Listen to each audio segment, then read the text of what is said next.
All right, all right. Welcome back to Corbellic Studios. I'm Corbellic. Good morning out there. Today is Wednesday. All right, so you're back for another great show. You're here right now for the best art show, the best streaming art platform where we have great conversations, we have jokes. Look, we get some people who come in here for discussions, right? And then we have fun with that. I mean, we have fun all along the way. Like we're the group of the bandits, right? We're the art bandits, we're the renegades, we're the degenerates out there of the art world. We're not part of the same art fair, art galleries. We're past that. It's 2026. All right, we're on to a new wave. All right, so today's subject that we're going to be talking about is the life lessons that eBay has taught me along the way, because it's taught me a lot about life. All right, so that's really what this today's subject is going to be about: life lessons that eBay has taught me. Because, hey, I mean, that's what wisdom is, right? Wisdom is all about making failures along the way. I mean, the failures is the good thing. So that's another lesson that eBay has taught me as well, too, is that you have to appreciate the failures, because that's what the wisdom comes from. And then you're going to learn later how that all makes you who you are. You just have to be you. Nobody else could be you. All right. There's already so many people out here trying to be other people, but nobody could be you. So that's another thing that eBay has taught me as well. As long as you're being you, as long as you're being authentic, then that's okay. That's okay. All right? Just be you. Look, a lot of times I might not paint the perfect thing or paint the right thing, or I might not say the right thing or do the right thing all the time, but it doesn't matter, because as long as we're showing up, there's too many people out there in the world who's trying to be perfect, and they're trying to analyze everything, or trying to analyze your art and make your art perfect, where what happens is you don't even show up at all. You're just trying to be perfect all the time. And if you're always thinking about how this should be and how that, then you're not going to do the action. You're not going to just show up. So these are life lessons as well, too, that we're going to be talking about and discussing today within what eBay has taught me about life, because it's taught me a lot. Now, I'm going to be painting. I don't know what the next painting is going to be, really. I don't know what it's going to be, but that's the fun part about it, is because I have a bunch of references that I use, right? And I'll select different references out of different reference folders that I have. I'll do it randomly, and then I'll put it into my work folder for the day. So whatever my work folder is going to be for the day, I'm just going to go to the next one, because me, I'm human still.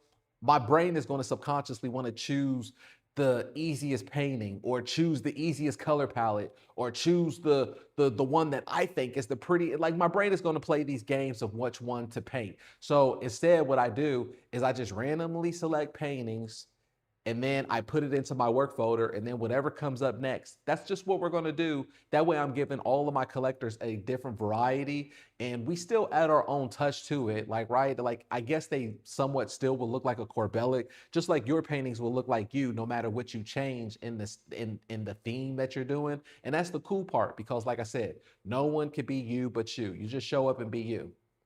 So I'm just going to do that. That's how I go throughout my references, and that's the fun part about it. I don't want to think too much about it. It's fine.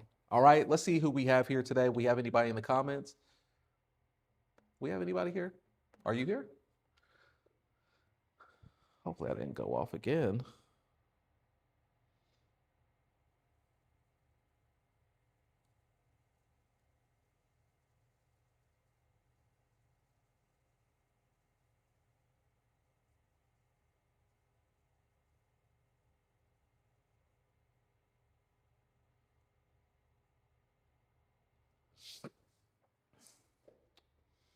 Good morning. Good morning. I don't know if you caught the intro. Maybe not. But hey, you're here right now with Corbellic Studios. I'm Corbellic. I don't know if the live stream caught on at the same time when I press live, or maybe not, but whatever. You're here right now. Hope everybody's here. Hope everybody's having a good Wednesday. It's Wednesday already. Time flies by. Look, you're here with the greatest art show. You're here with the greatest streaming. You're here with the greatest where we talk about life, we talk about philosophy. All right, you're here at the greatest art streaming that we got going on. Look, there's nobody else who's doing no art streaming right now, especially like us, where we're showing up every single day. We're doing the work. Today's topic is going to be life lessons that eBay has taught me, because it's taught me a lot. All right, like, that's how you get your wisdom. And these aren't things that you should frown upon. These are good things. These are good things. These are things that we shouldn't frown upon about the life lessons that eBay has taught us. All right. and we're going to go over some of these lessons. I got a whole list of them and things to talk about, but oh, okay, cool. You did get the intro. All right, good. I didn't know if I had to repeat myself. All right, awesome. Yeah, that was weird. I don't. That was weird. See, I'm still trying to figure out this whole platform thing on this streaming thing, but whatever. We're here right now. Let's get into this painting. You already heard me ramble on. I don't have to do it again. Then that's fine. I appreciate it. Great. Let's rock on. Yes, got it. You're like, all right, we got it. We don't need to hear it again. Shut your mouth, Corbellic. We got it. We got it. On to the next. All right, I appreciate it. That way I wouldn't be like redundant out here. And they're like, dang, this guy's saying the same thing. I really had to do it like 3 times. The first time it didn't record, then the second time I think it did, and then this time I think I was going to do it again. I didn't know. All right, but at least I know with you guys. Fine. All right, how are you doing today? What's going on? Who we got here? We got Taurus here. We got Rachel here. We got the Sweet Life here.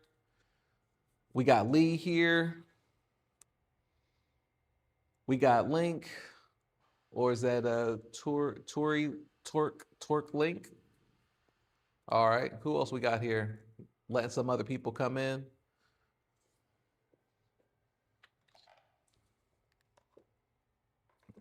All right, I'm opening up my black right now. Let's see if we're rocking and rolling. We are rocking and rolling. Okay, let me put this, make sure this is live. Oh, okay, it is live. There we go. All right, all right. Well, I didn't have to go through the intro again. That's fine. So now we're going to do a 14 by 11 and I'm going to do a landscape. I like doing landscapes a lot because it's guaranteed money for me. So it's not always about me painting some old gallery looking painting when I get up here. It's really about, thank you, Emily. Thank you, Emily. Hope you're good.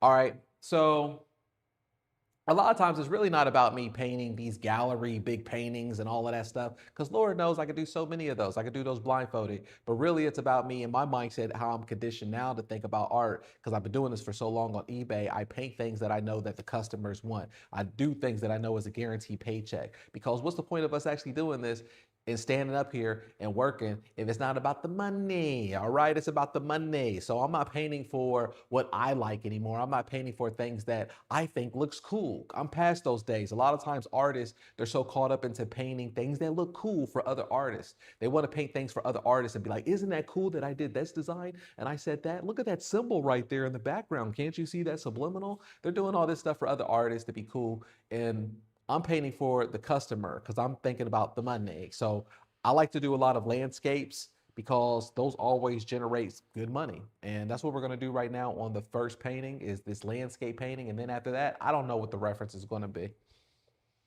All right, so who else we got here? Hey, what's going on, Jim? 717 Best. All right, we got the whole crew here. All right, let's rock and roll. Let's rock and roll. It's Wednesday already. Can you believe that? Tomorrow is Thursday. Tomorrow's like our Friday, or at least for the live stream. All right, let's get the lights. Where's the light at? Where's my light? Oh, here it is. Let me grab it from my desk. Boom. Bam. Maybe I need to switch this canvas up. I think I'm going to switch the canvas up so I can see it a little bit better. I had I did some scribbles on this canvas over the weekend because I was practicing. No, you know what? I'm just gonna paint over it. It's fine. I'm going to, yeah, we're just going to get into this landscape really quick. It's going to be a simple landscape. And that's the thing too, is like, I want you to be conditioned into your mindset is that not every painting has to be complicated and layers and this technical stuff and all of that. It doesn't have to be. You're going to really enjoy in your mind once you see that some of your most simple, easy paintings are ones that sell. Okay. And you're like, man, I didn't even have to do all of that. I didn't have to do all that technical stuff. You're going to see like, The only person who's caught up into the technical stuff or the methods of how you did it is you and other artists. And as soon as you condition your mind to stop creating for other artists, you're going to make better paintings and you're going to make them faster because you're not trying to create for everybody. You're just creating for the most of the buyers who's on eBay, the audience that's there, they're not part of the Instagram world like that as much as other people and other artists. So they're not really part of that world. So sometimes we try to make Instagram art, and you don't have to make Instagram art when it comes to eBay. So right now I'm just doing the background, right? We're just doing our clouds, and you can see how I layer it in. I'm just layering it in. I'm not painting on top of each on itself, and I'm not trying to blend it in. I'm just layering it in. So you can see there's our white with our cloud, right? And then now I'm going to do a little bit of pink. So I have them like layered in their own sections.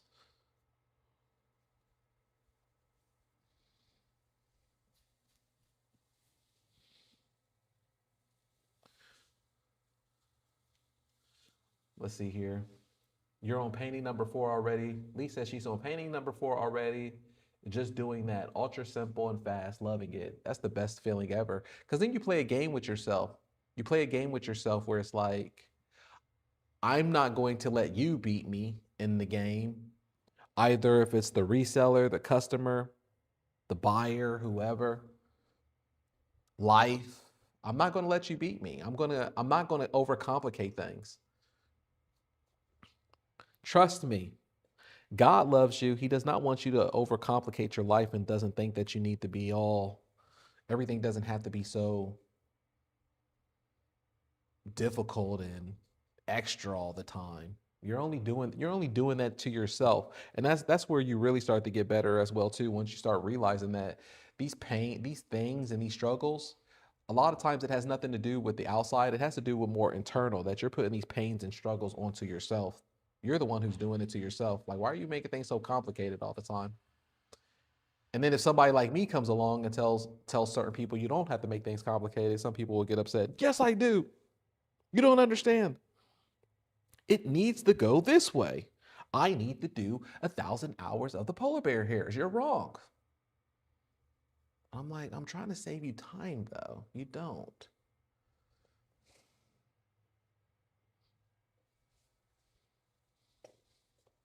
So today's lessons, or what we're going to be talking about today's topic, is a lot of the lessons that eBay has taught me about life, about life, about being a better person, about being a human in general, I guess.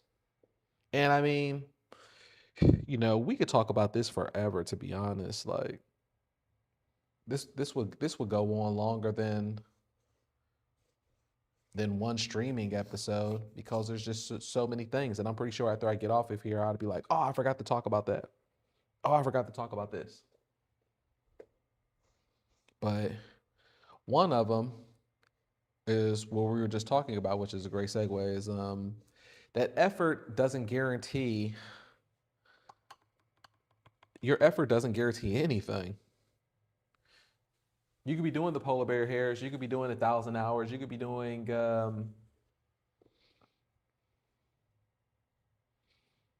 anything, and then it doesn't guarantee you success. That's just like life in general. It doesn't guarantee you. You're not guaranteed anything just because.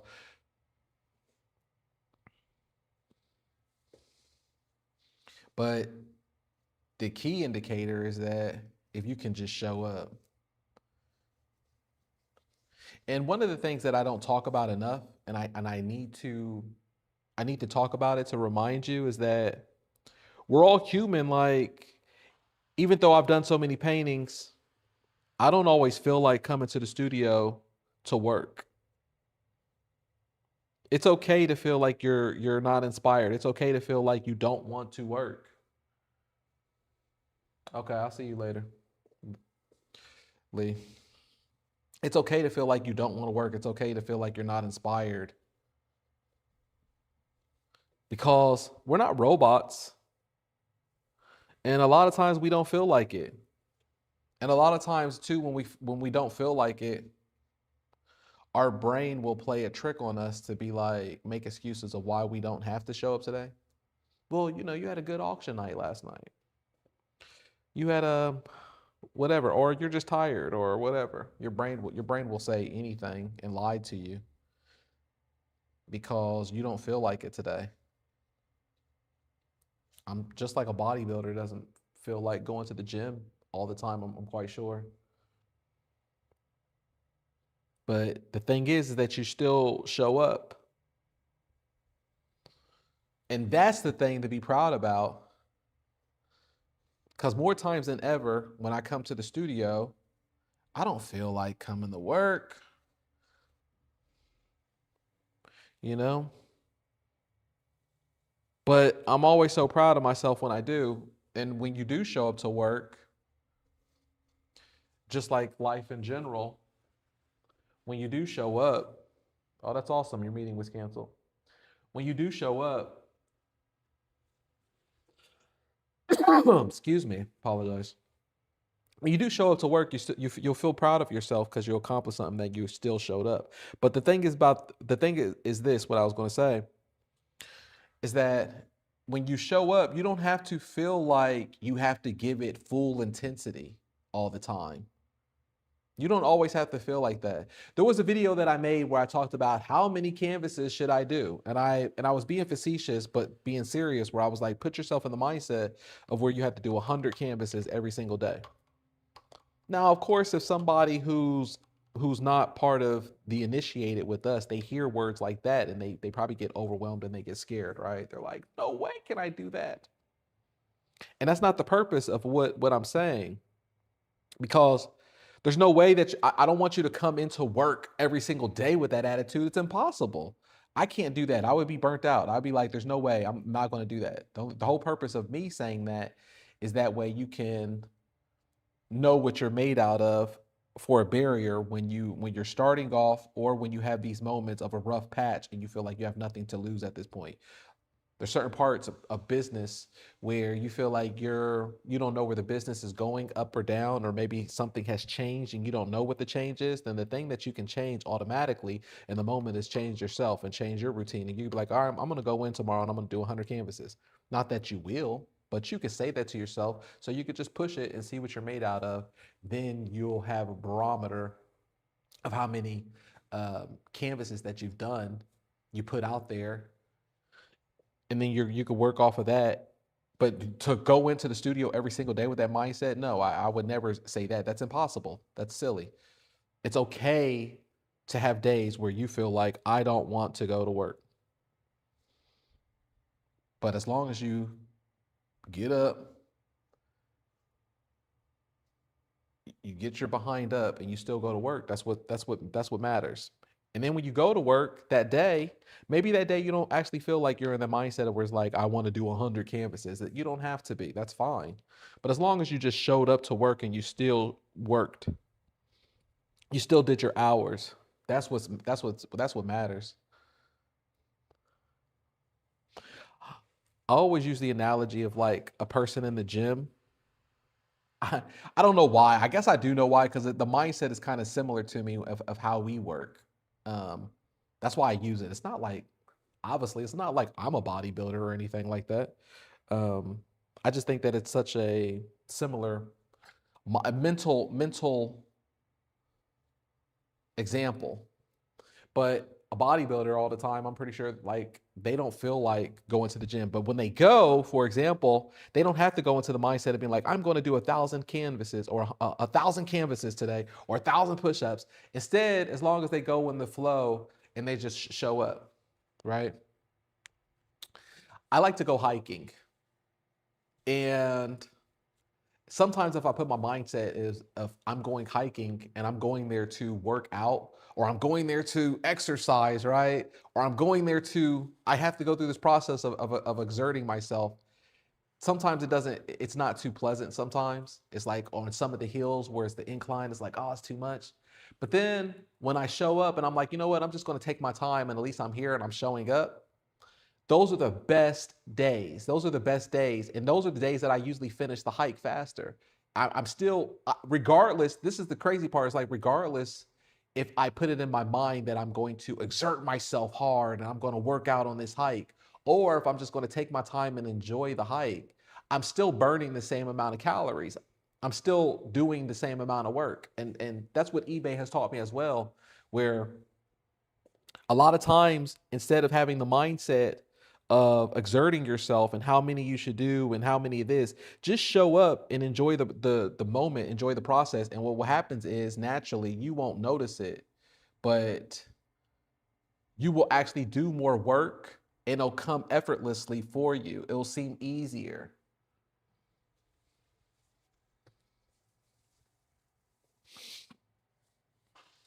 Because you're not thinking about the pain of it.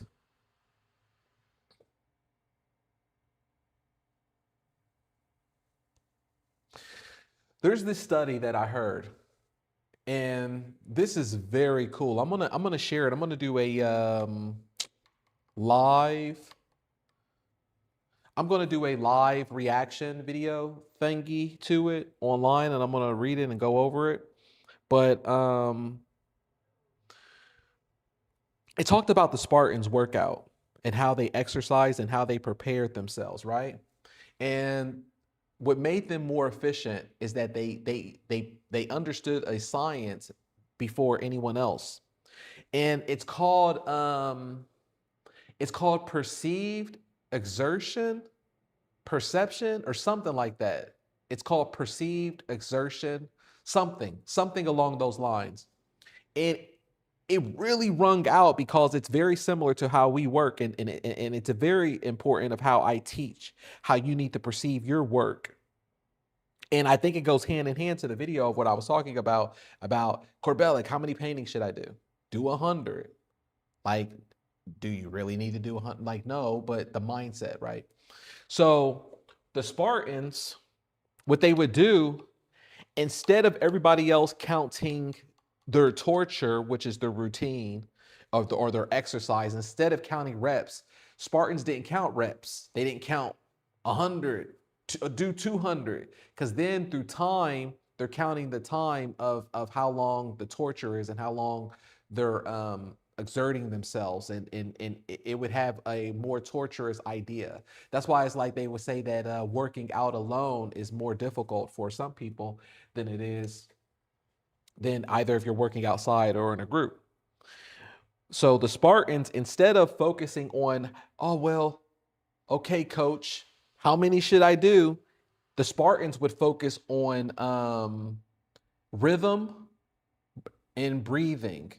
So really what they were focused on, it wasn't how many to do. They were focused on just doing it. And that way, when you're just doing it, instead of what's the time it's got to be over with, the torture, they get more work done and they get more efficient because they're not focusing on the metric. So that's why I was being facetious, and I guess it went over some people's head when I talked about how many canvases should I do, Corbellic? What's the magical number count for me to make this amount of money? 1,000, I don't know. I'm throwing a number out there because I don't want you to think about the metric, because the metric doesn't matter. The thing that matters is you showing up and you just focusing on your rhythm. As long as you could do that and you're in the moment, then you'll be successful. The reality changes within you. It's not on the outside of you changing how many canvases and how you can't control that. But me on a hiking trail, it's going to be torturous for me if I'm thinking about how long should I be on this trail? Let me walk a little faster. Let me get an exercise out of it. That's what I'm here for. Instead of me showing up and being like, you know what, I'm going to enjoy the sunset.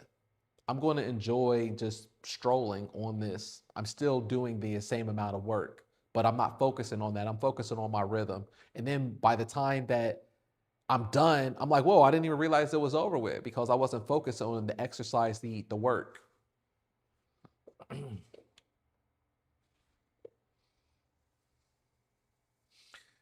Hey, Sharon. Happy to see you here. Good morning.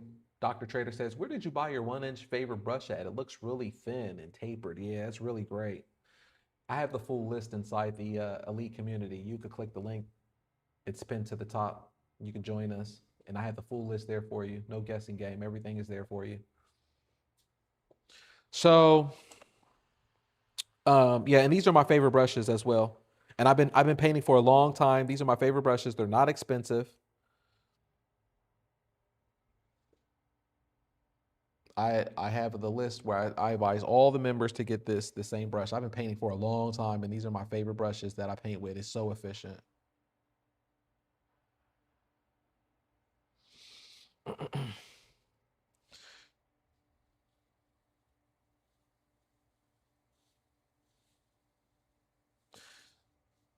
So if you're still with me, I'm still on the same topic here where effort doesn't guarantee anything. What the guarantees is that you show up and that you're in the moment and not focusing on the metrics because we can't control those things. But once you try to control them, then it makes it worse. It makes the workout worse if you're like, all right, I got to go to the gym. How many do I got to do?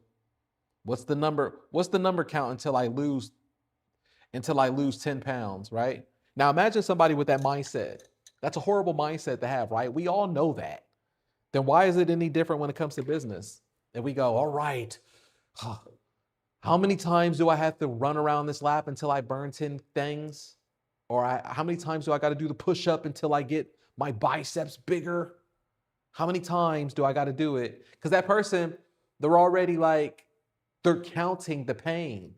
Like they'll already get done with it if they just do the work. And then when you get done with the work, it's like a kid thrown into the shallow end, and then they keep swimming, and all of a sudden it's like you're in the deep end. They don't even know they're in the deep end until you said something. All right, this is our painting right here. Look at that. Look at that painting right there. There's our landscape right there. It's so simple. It's so clean. It's so nice. People love this. These paintings sell. Ugh.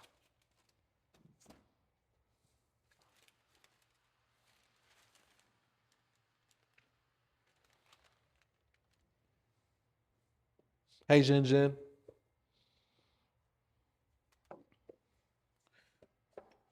Good morning.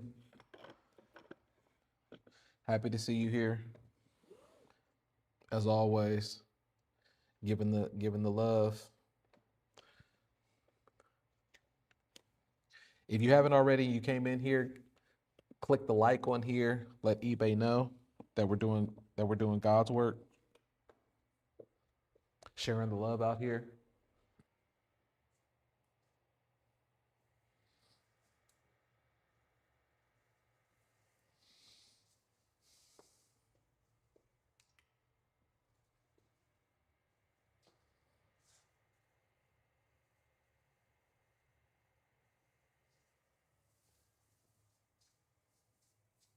So with the same thing with life, like we can't control, like there's so many people who actually do the right things and they do everything that society told them to do, and then you're still not successful. You can't control it.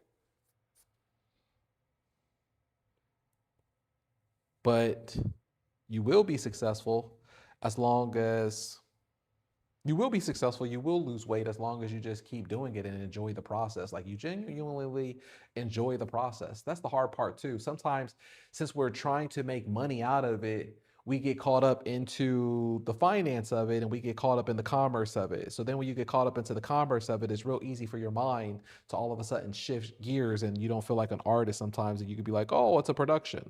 I'm doing this instead of you just focusing on where it's actually the work and take the money out of it. So for me purposely, that's why I say that I don't day trade the numbers. I purposely don't do that because I don't want it to mess up the psychology of my mind of creating art.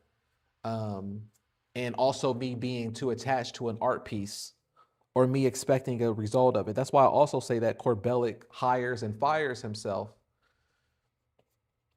so I could separate myself. I don't day trade the numbers. I'll look at the numbers monthly or quarterly, and then I'll pay myself the same every week, regardless. Because as long as I'm showing up, I'm still gonna make that amount, or I'm gonna make more than it. Corbellic's going to be okay. But Corbellic Studio, he might make a little bit more, he might make a little bit less. I don't day trade the numbers. But when you day trade the numbers, then you're getting to the metrics of trying to control things. And it's normal.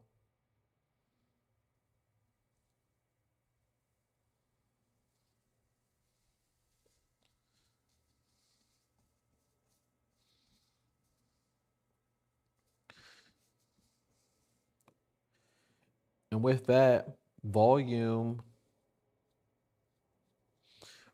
beats perfection. That's another thing. That's one of the biggest things that I've learned about eBay. You know, I used to always hear this quote, especially in Hollywood when I was younger. I used to always hear the quote that 90% of success is just showing up. And me, what I thought is that there was just a lot of people who were like lazy, or they're potheads, or they just didn't show up to work, because a lot of people, you know, they didn't want to show up to work, or they didn't prepare for an audition, or they didn't prepare. Like, preparation meets opportunity. A lot of people don't prepare. That is true. But I just always thought, when I would hear that 90% of success is showing up, is about physically showing up. And eBay has taught me that really what it means is showing up with the work regardless of what you're doing. Like, just showing up, even if it's not that great of what you're doing. Like when we were just talking about it at the beginning, where it's like some days you don't feel inspired to come to the studio. And that's fine. That's okay. You need to say to yourself, that's okay. You don't need to say to yourself, well, Corbellic says that I need to be inspired and great every day. No, you don't. That's it. That we're human. It's impossible. But you showed up. You still showed up. So you don't have to be great all the time. Like, it doesn't have to be a great workout session. I'm going hiking. It doesn't have to be where I need to meet some type of metric of what time that I'm finishing. I'm still showing up. And then that's where the magic happens too, because a lot of times our mind will say that we're not having a good day. Our mind will say that, like, that's the thing about eBay, about showing up, that I've learned about life. Which is crazy. Some days I'll wake up on the wrong side of the bed, and I won't feel like, oh, today's not going to be a good art day. And then life will be like, the art that I create maybe that day, because I'm not thinking about it, I'm just showing up and I'm just doing my hiking, right? In my mind, where I'm just strolling. Those will be the days where I sell the most. Or those will be the days where the art that I'm not even thinking about, because I'm not thinking about it, I'm just in the moment. Maybe I'm listening to a podcast, or maybe I'm just whatever. I'm just in the moment. Those are the days that life shows up for me, and those paintings do the best. And it's not because I was feeling the best that day. It's not because I planned on being the best that day. It's not that I had intentions of that today I'm going to go in and I'm feeling great. I got a cup of coffee. I'm energized and today's going to be a great day. You could feel like that, and it's still, that might be the crappiest day of your sales or whatever. But then the days that you're just strolling and you're like, whatever. It's about showing up. At least I showed up that day, and God will reward you, where it's like, you know what? I know you weren't really feeling that day, but here you go. I've had that happens all the time. And I always have to remind myself about that too. Like, my mind is an illusion, because days that I don't necessarily feel like working, I also know that God has a surprise for me. Those are usually days that God has a surprise for me. Or I usually know that those are days where success is around the corner, and my old frequency is trying to play a trap on me and try to bring me back into who I was, or of doubt.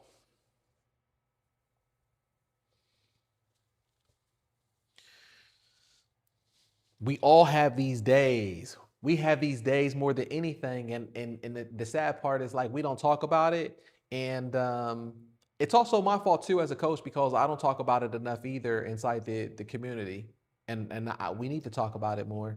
Where we have these days that we don't feel like going to the studio, we don't feel like working today. We have those more than anything. We have these days of doubt because maybe yesterday something happened yesterday that's making us feel a certain way about today. Something happened, and sometimes we just get so caught off on it and we'll make an excuse to be like, oh, but not today. I'll be better tomorrow. I promise. I'll show up tomorrow. Remember what I always say about the movie Rocky. There is no tomorrow.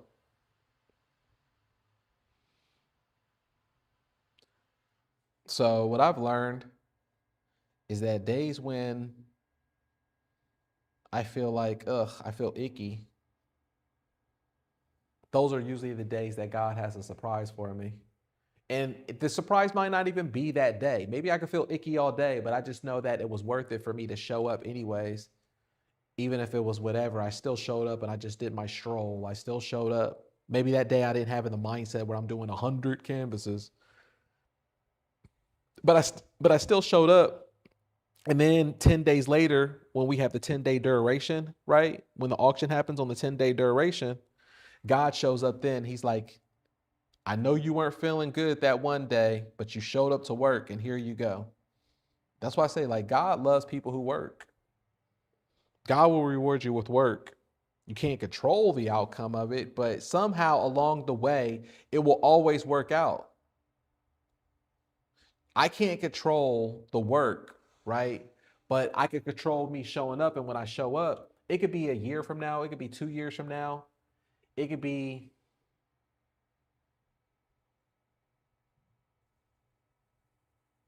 it could be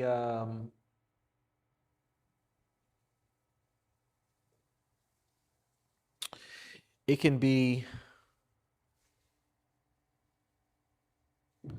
a month from now. You just never know. And it shows up for you.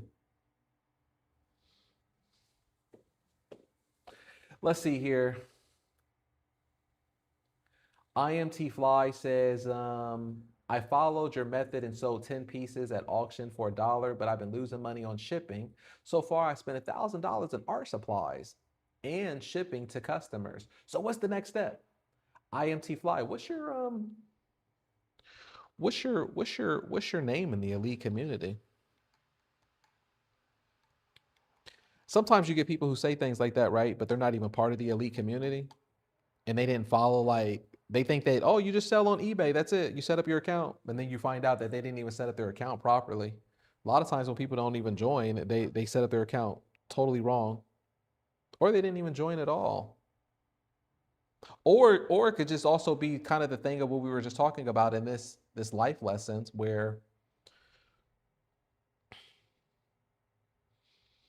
someone could say to a fitness coach, hey coach, I'm trying to lose this many pounds and I've done this many push-ups and I've done this many things, but I'm still gaining weight. What should I do? I followed your fitness program. Would you say that? What is the fitness coach supposed to say to you if you said that to them?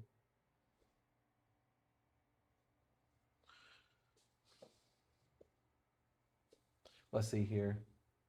Good morning, beautiful artist. Hey, Jada Hunter. Good morning, Discerning Light.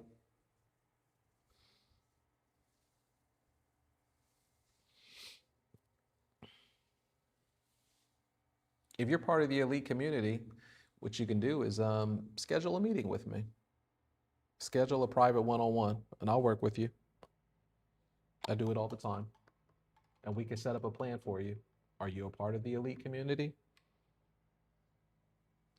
Or are you someone who just created a new YouTube account?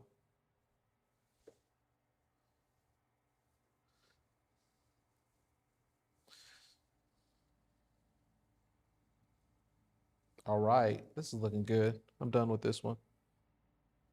Like I said, we don't need to overthink paintings at all. A lot of times less is best, and it's just about showing up. There it is. Right there. It's beautiful.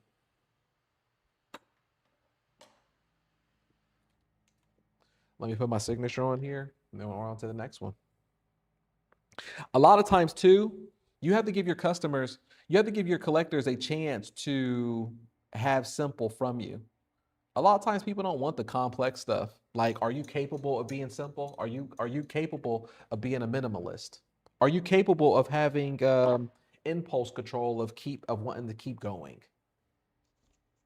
Sometimes the confidence is that they know that you're capable of doing great work. They know that you're capable of doing these complex pieces, but it's also confident where they can see a piece that maybe you were monochromatic.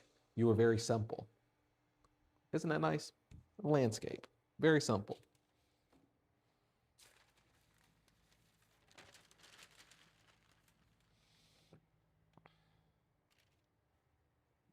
Let's see here. Mary Lou says, how many canvases should I buy for the first month? 10 a day would be over 200 canvases, not including the weekends. Is that right?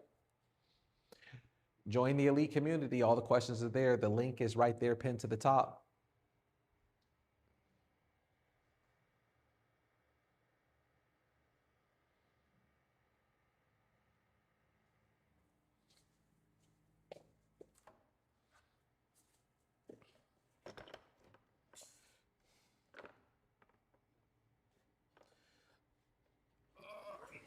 Another lesson I had to learn, so many lessons, so many life lessons that I had to learn, that I learned from eBay.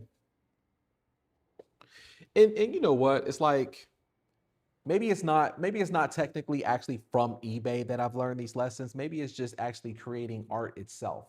I think that anybody would learn these same lessons if you created so many paintings. Like, when you create so many paintings, you become your own therapist because you spend so much time doing eternal work, right? You spend so much time in your head. You think about the past, you think about the future, you think about so many different things when you're an artist. So even, I don't, maybe it's not even eBay. Maybe it's just being an artist and creating so many paintings. These are things that I've learned about life, but also eBay as well too, because it's the commerce side, the business side, and also the market. So talking about that now is the market.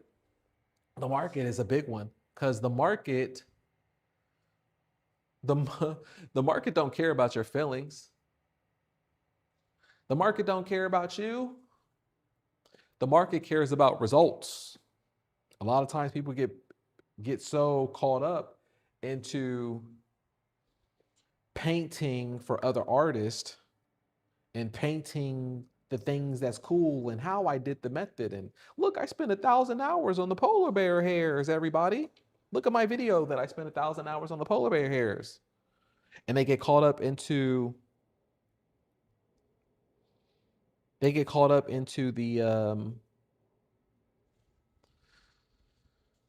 methods. Kind of like performative art. People get caught up into performative art instead of like,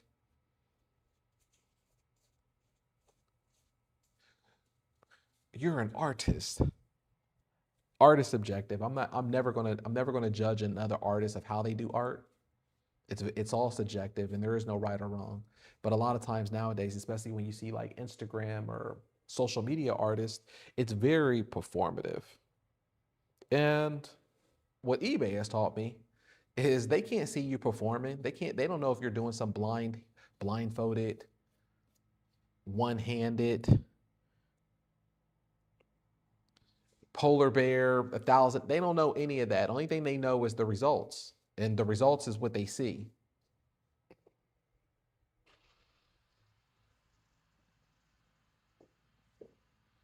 They don't care about if you're having that good day or bad day that you were saying, right? Where we wake up in the morning sometimes and we're like, man, I don't feel like going into work today.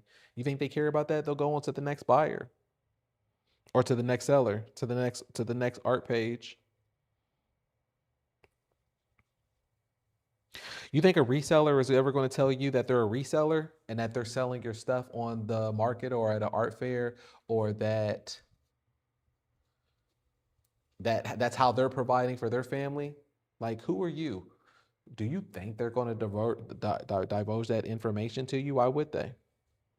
So what? So you could be trying to get into their pockets now and ask for a piece of the percentage, thinking that you're going to be a business partner or something. They don't care about you. The market doesn't care. And once you understand these things, it helps you in how you create your artwork, how you go about creating your artwork, how you feel about it. You're not going to be so polar bear hairy then. You're not going to be feeling so polar bear hairy then.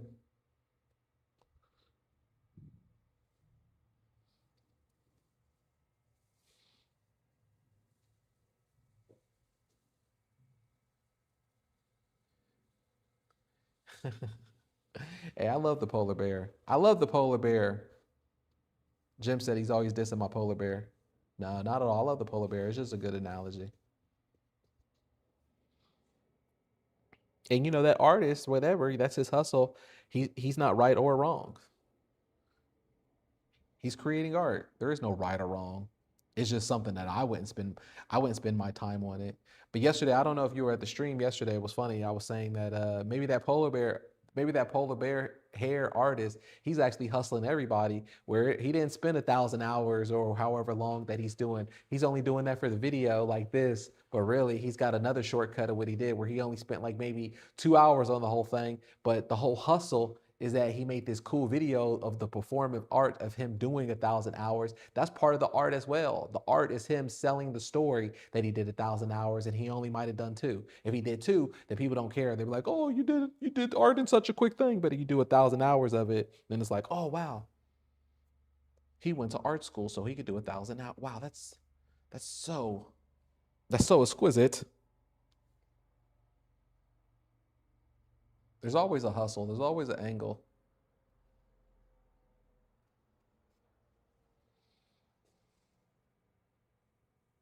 I painted my polar bear because of this chat. I have a polar bear reference. I need to find it. I keep forgetting, and then I could paint it. Hopefully, I could do that tomorrow.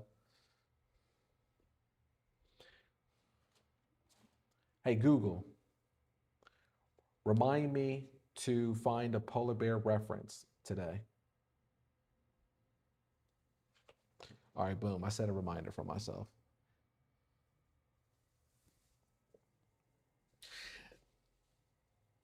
That's another quick thing. That's another quick thing that I do right there to add to my checklist or add to my routine.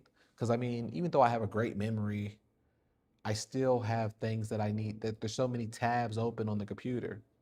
So what I do is I'll end up just saying to my phone real quick whatever the thing to remind me of, or a certain task that I need to take care of. I'm pretty sure you do the same thing. Let's see here. Discerning Light says even if the reseller sells your painting for more, your name is on it. So they're creating a market for your paintings. Exactly. Exactly. And that's how I go about it too, because a lot of people reach out to me who might have bought my paintings from a reseller. Like the reseller is my distributor. So many people reach out to me because my name is on it. And then even when the reseller presents it, like when the reseller sells it on Saatchi or they sell it on, they sell it on, they usually how they do my work is they sell it on Saatchi and they put a gold frame on it. And how they have to put it in the description, this is an original Corbellic. So you're making my name bigger than what it is. I'm cool with that. They come to me like you're making my commissions bigger. When people reach out for a commission, it's because I had a reseller out there who distribute my artwork. I mean, even if we sold our artwork in a gallery, right, and we weren't doing eBay, do you think it's any different? You can't control that. That's just the art world. You can't control that. That's the name of the game. There's nothing you could do about that.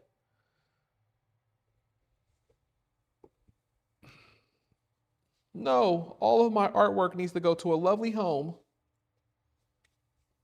Don't you understand? It needs to go to a lovely home with a loving family, and it needs to be hung above the fireplace. No.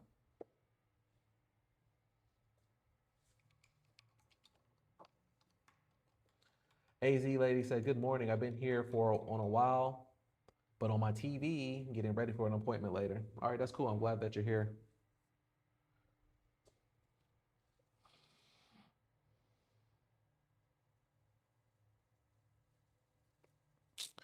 All right, let me get back on task here, talking about what eBay has taught me is that the market don't care. The market don't care.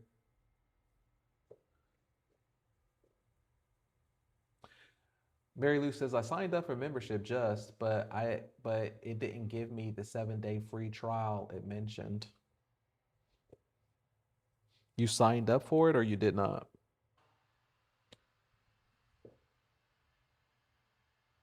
Yeah, those 7-day free trial things, those days are over with.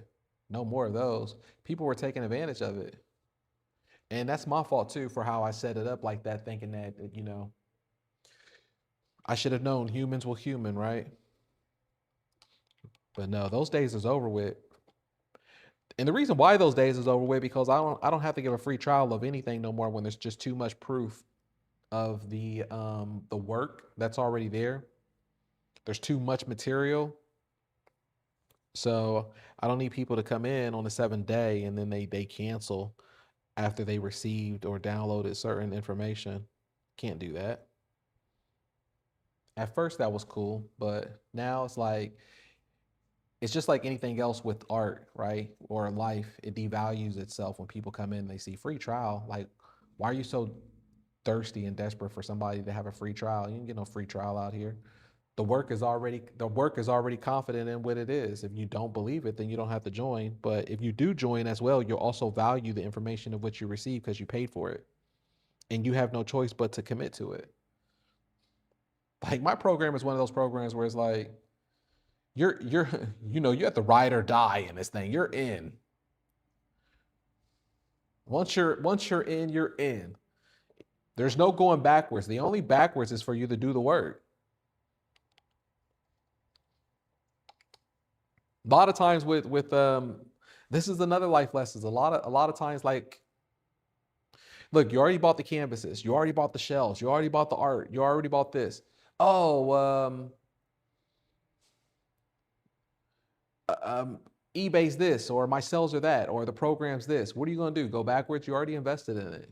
Where else are you gonna go? You're gonna go to Amazon? They only do drop shipping. Where are you gonna go? Etsy? Etsy, you're waiting around for the sale. Where else are you gonna go? You're gonna go to the gallery? You're gonna go to the art fairs? Good luck. Where else are you gonna go? eBay's the name of the game. Where else are you gonna go? Just commit to it.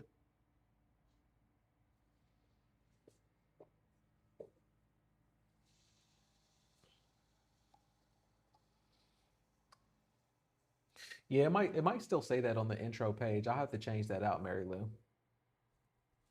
Free trial. It was a free trial there, but I changed that out like over a month ago.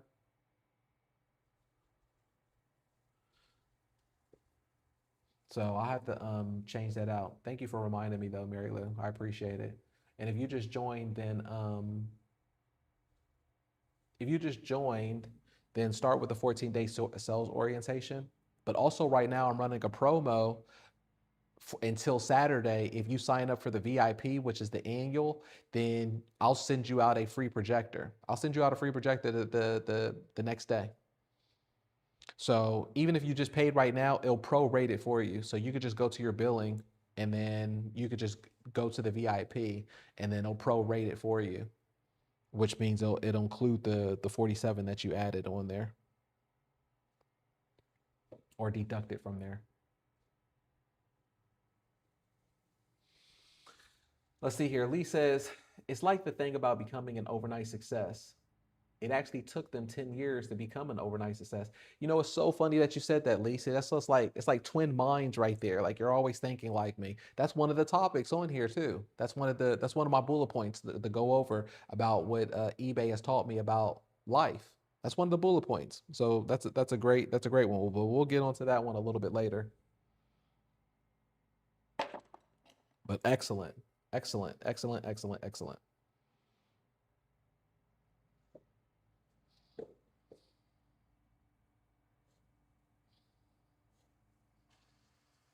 Yeah, I'll change that out. Thank you for reminding me, Mary. I will change that out though. Just remove that free trial part. That's my mistake. It was changed out recently, and there's just too much proof. There's just too much proof in the success right now of the program where we don't need to do that anymore. There's no more trials to give. Because then what happens is you get these trial type of people who don't want to do the work, and they don't want it bad enough. They don't want to do the work.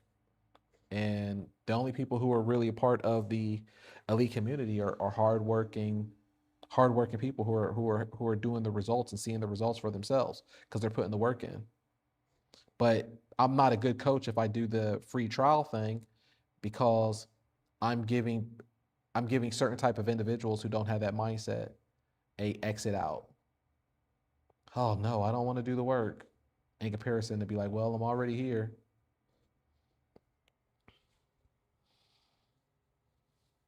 So it was really a mistake upon me, where it's a bad filter of work ethic.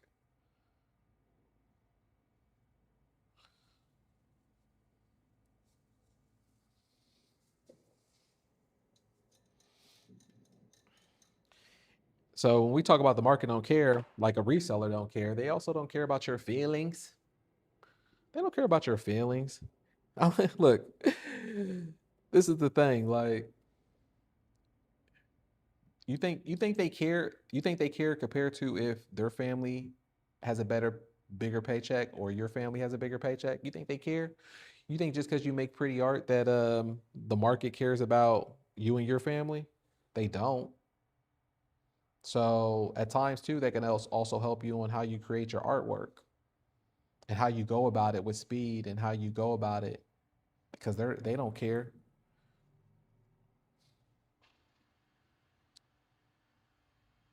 Oh, I see that this art piece, I think that it deserves more. Actually, you know what? I'm going to send you $1,000 because I like you so much. I'm just going to send you $1,000 because you create so much good art and you deserve it. It's your child's birthday. Oh, you know what? Here's a birthday present from me, the reseller. We appreciate everything that you do. Only person that's going to be checking for you is you. Only person who's going to be thinking about your kid's birthday is you.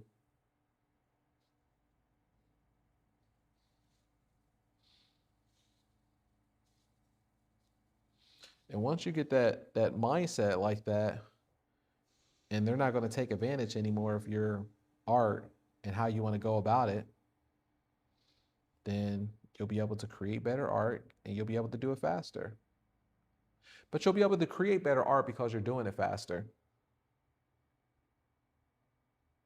I've only was able to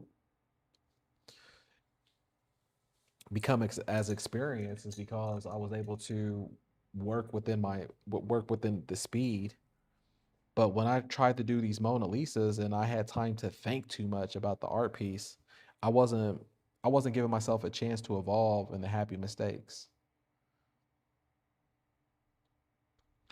And that's another thing about what eBay has taught me, is that the genius lies in the happy mistakes within speed. You can't predict these things. You can't predict the magic. The magic is a magic for a reason. Our brain will prevent us from doing the magic. The magic happens from the unpredictable. And the unpredictable only happens because you're working at speed and you don't give yourself a chance to correct, to erase. There's only forward. There is no backwards. Stop trying to go backwards in things. Life is eBay's taught me that as well, where it's like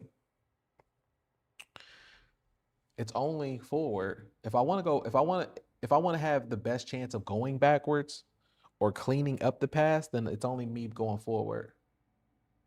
As crazy as that sounds.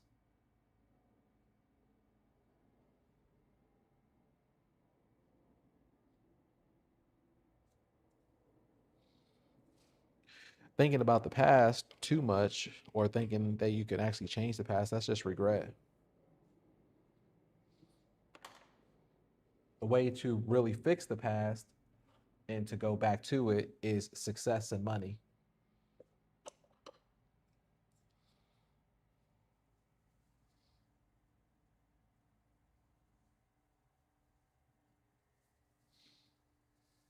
All right.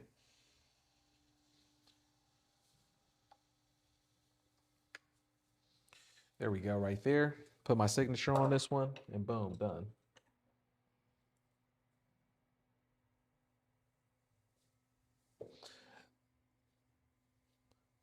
So Mary, once you're in there as well, if there's any particular question that you do have, there's a pinned comment on the top of the discussion of how to ask questions or how to also research questions, and you could just type in any of your question at the top bar, and more than likely somebody's already asked that same question, so it'll show you in the community where that question is at, or it'll show you in the classroom of where there's an actual course and lesson of the question.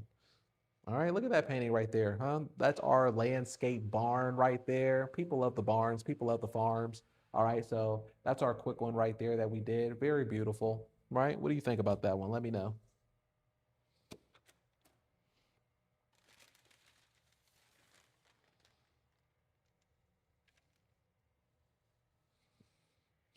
All right, on to the next painting.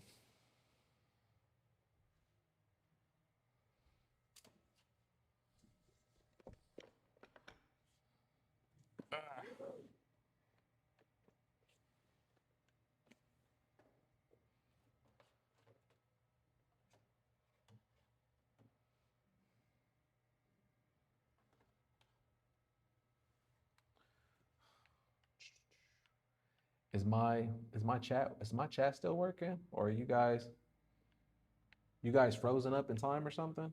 What's going on? You there? Leave me some likes, leave me some ones if you're still there. Let me see here. Yep, still there.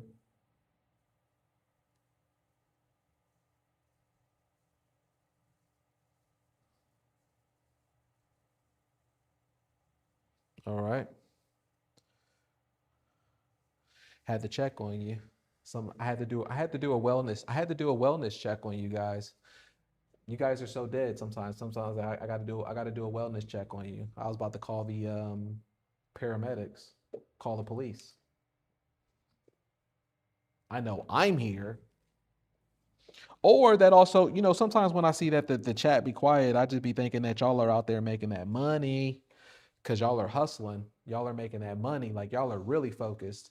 And Wednesdays are usually like that, right? Because that's what we teach in the community. We teach that Wednesdays and Thursdays are the days that, like, by the time that you're Monday kind of warming up, Tuesday, we're getting there. Wednesday, you're in hustle mode. You're focused. You're knocking paintings out. Let's see here. Crown Target, what's going on? Hey, what's going on, Chief Rocker? AZ. All right. Making sure. Making sure. All right, this painting right here is going to be our sunflower. This is going to be beautiful. These are always beautiful. This is going to be fun. All right, so let me know if I'm making sense what I'm talking about here on some of these life lessons. If you experience these things as well, or you still need some time in the game to experience it. Let me know if you're feeling this today's subject matter or not. If I should keep going.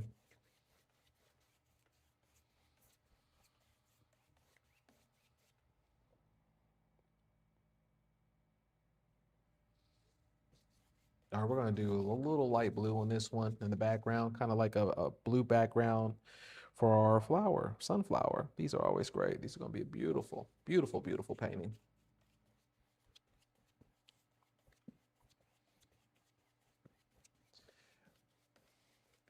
But no, I'm gonna keep going regardless what you guys say.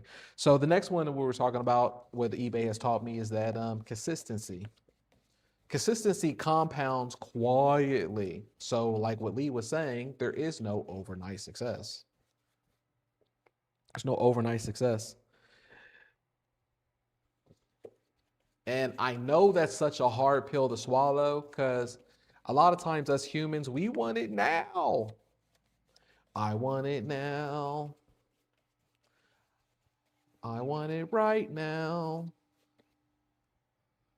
But the thing is, it has to build up over time. I've been doing this for 8 years and it seems like yesterday, you know? And sometimes like I always have to give you credit of where you're at because I know where you're at. Everybody who's in the elite community, even if you just started, you're doing way better than me. When I started, it took me a while. It took me a while. You have to build yourself up. You have to build up your conversion rate. You have to build up where you're not a degenerate. eBay still doesn't know you. You have to go through this life cycle of the shipping, to it's getting scanned on time, so the customer receives it, you receive a positive feedback, they receive a positive feedback, then the life cycle, then you're building it up one by one of getting these collectors there, and then they're coming to your store, and then it's like you get these competing bids. You get the competing bids by them showing up. Some people want the competing bids right now.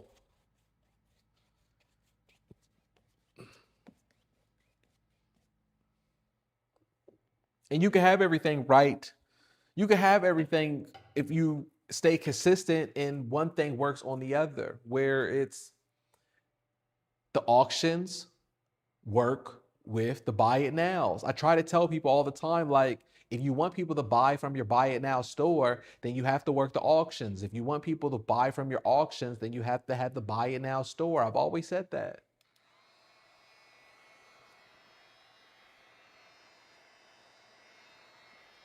Consistency compounds quietly. And that's the part that sucks. I know it sucks. It sucks that it's like, I'm about to use the gym analogy again, where it sucks where it's like, I got to lose weight. But damn, I'm fat right now. And I'm going to be fat. I'm going to be fat for the next year, to be honest, because this is what I did to myself. Like, how long did it take you to become fat? It took you a while to become fat, but then yet all of a sudden you work out consistently for a month. And then you're like, I want the results right now. You've done damage to your body for a year, for 2 years. You've gotten fat over time. And yet you're like, but I'm consistent now. I'm consistent this week. I'm consistent this month. So you know what happens, which is normal, is that you end up dropping off because you've been consistent. Man, I've been consistent a week. I've been consistent a month. How come I'm not shedding the weight? How come it's not happening for me now? Then you know what? I'm not gonna do it no more. Then I know we all seen the meme gif, right? Where it's like you got the person who's they've been digging, right? It's like the cartoon thing, and then they quit and they're walking away right before they hit the gold or the diamonds. Like the diamonds is like an inch away. They've been grinding it so hard. Like that's life. That's one thing that eBay has taught me about life is that usually the moments that you don't feel like waking up in the morning to go to work, usually the moments that you feel like you want to give up, usually the moments that you have the most doubt in your head, you have to tell yourself the only reason that's happening is because the diamond is right around the corner. That's why you're having this. Life wants you to quit and give up right before the success happens. That's how it always works. And then years later, a month later, after you quit, after you gave up, you always look back on that thing that you did and how far you actually did it compared to everybody else. And you were like, damn, I was right around the diamonds. Because now I see everybody else who didn't give up around that time, they're actually successful. And only if I would have kept doing that thing, I would have been successful like them, with them. But I gave up because I didn't believe in myself. My mind was weak at that time.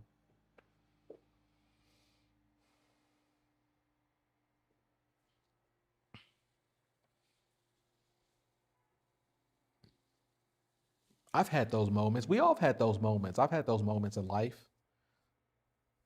I give up on something so easy because it's easy for us humans to just give up and not believe because it's not happening right when we want it to instead of God's timing. And we're like, but what does he know? I want it now, God. How come you're not listening to me? And you can't have everything right now because that's just like giving a that's just like giving a person who's financially irresponsible a lottery ticket that they win, and what happens when they win it? You know, they still mess the money up because they weren't psychologically prepared for that moment. And a lot of times you're not prepared for that moment either because you think that I'm good for this month. I've been doing this, but you're not conditioned. You're not the person who success really would be. You wouldn't know how to handle it.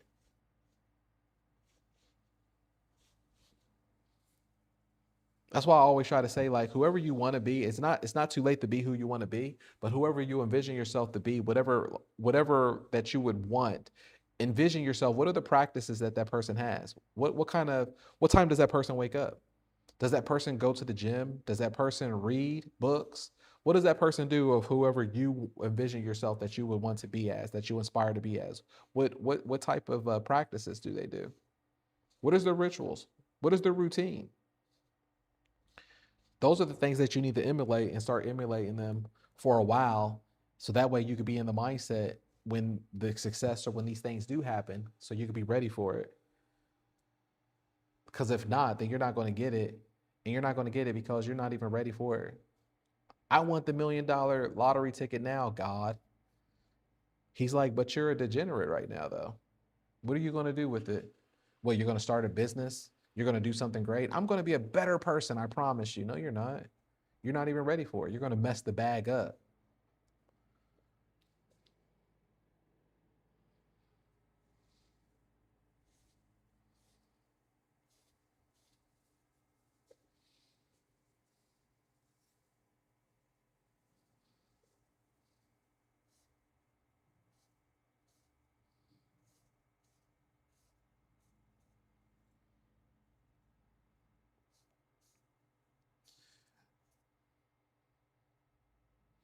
So consistency, it's all about doing it alone. Can you grind out and be consistent?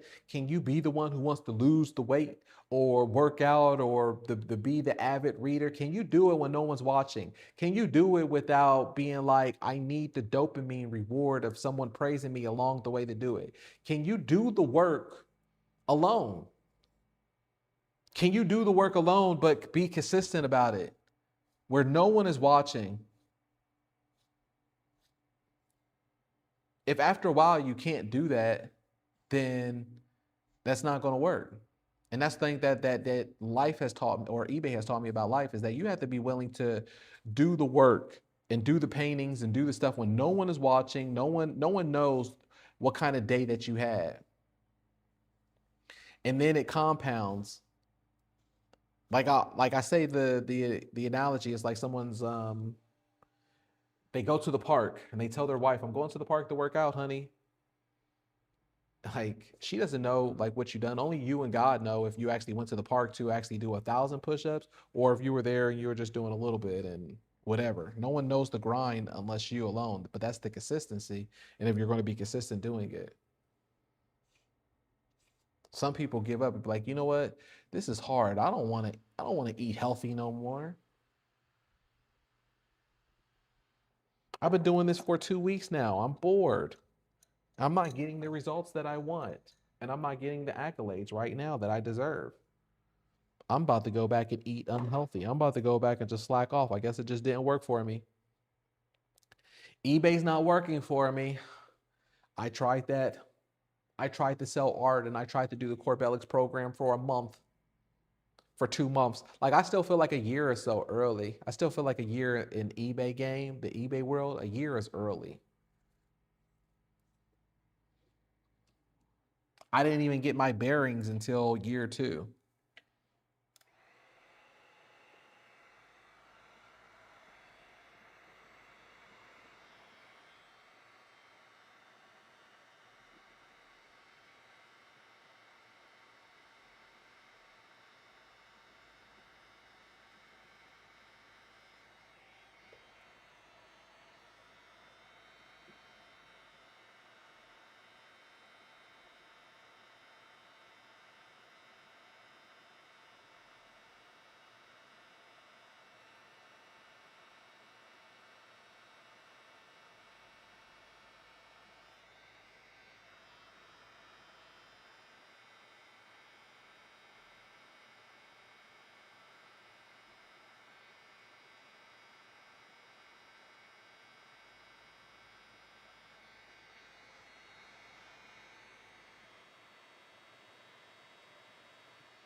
So you have to also be comfortable when we're talking about consistency. The thing that it has taught me is that you have to be comfortable with the boring days. Our society is so caught up into everything has to be stimulated. Everything has to be clicks and likes and dopamines. I have to be interested. That's why we have a bunch of losers in our society right now. It's because they can't just sit down and do the mundane, boring stuff. They can't just sit down. Like, how about you just sit down and read a book? Sit down and focus on your task. Can you just sit down for a while and do your thing?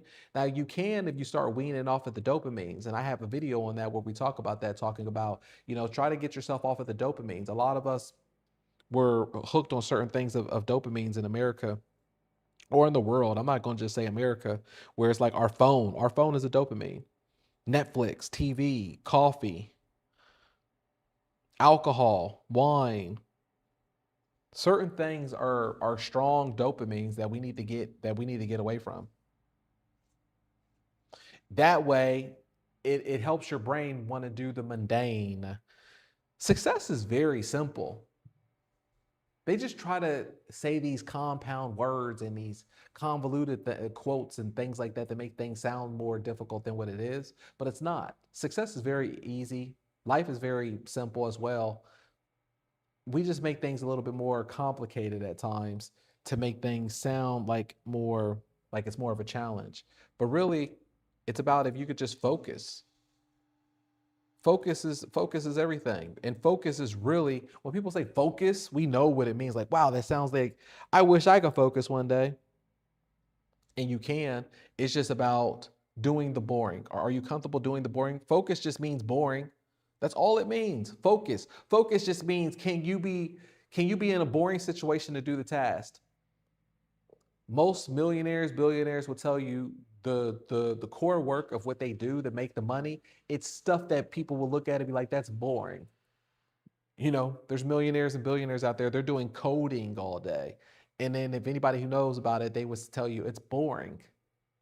Most of the time it's boring stuff. Are you comfortable with doing the boring?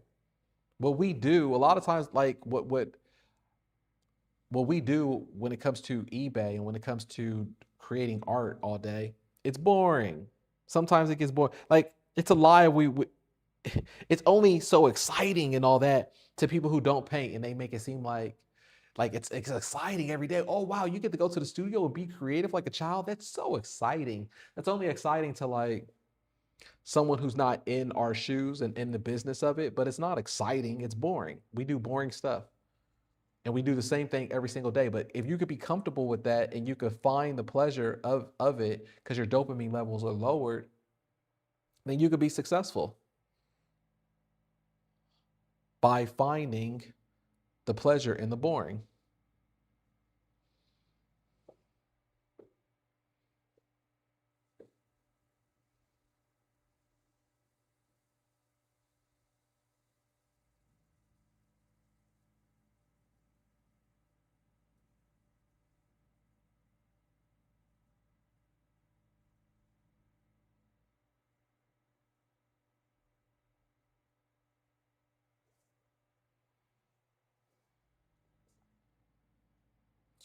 Let's see here.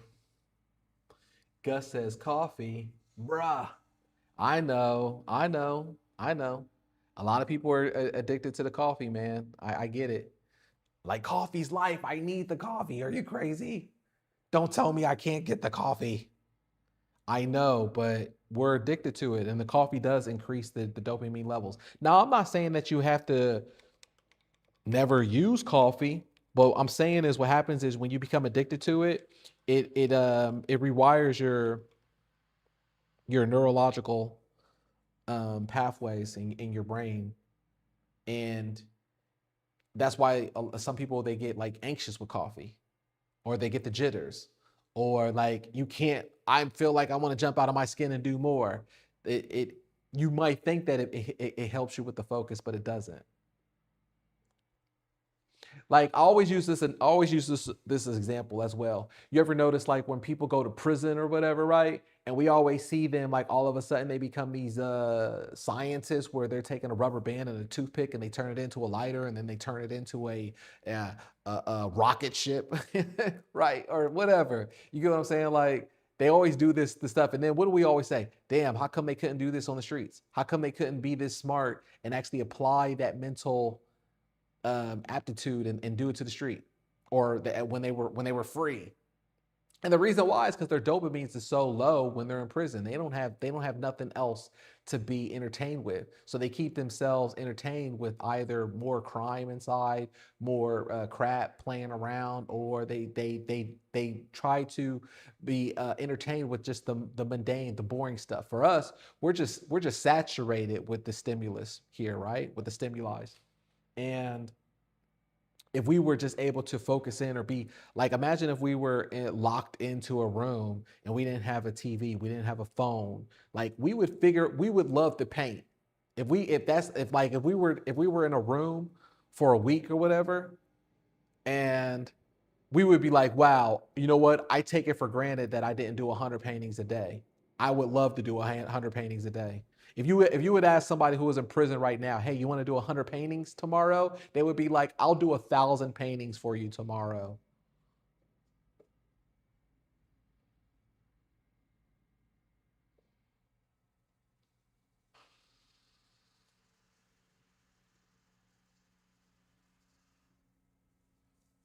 Oh yeah, that's right. Happy birthday, Jim. Happy birthday, man. Or wait, I feel like it was your birthday. So am I saying happy belated birthday? Am I tripping here?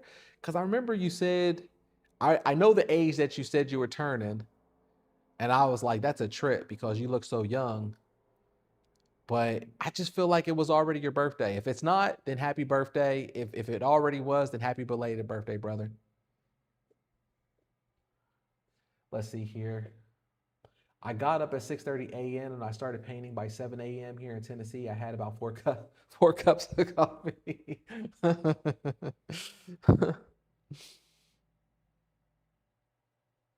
All right, all right. Don't listen to me when it comes to the coffee, because I understand how it is when it comes to the coffee gang. The coffee gang's like, all right, Corbellic, this is where we draw the line here. You shut your face when it comes to our coffee. The thing about being an artist as well, or one of the things that I've learned about when doing eBay for sure, is that you're going to pay more attention to your body.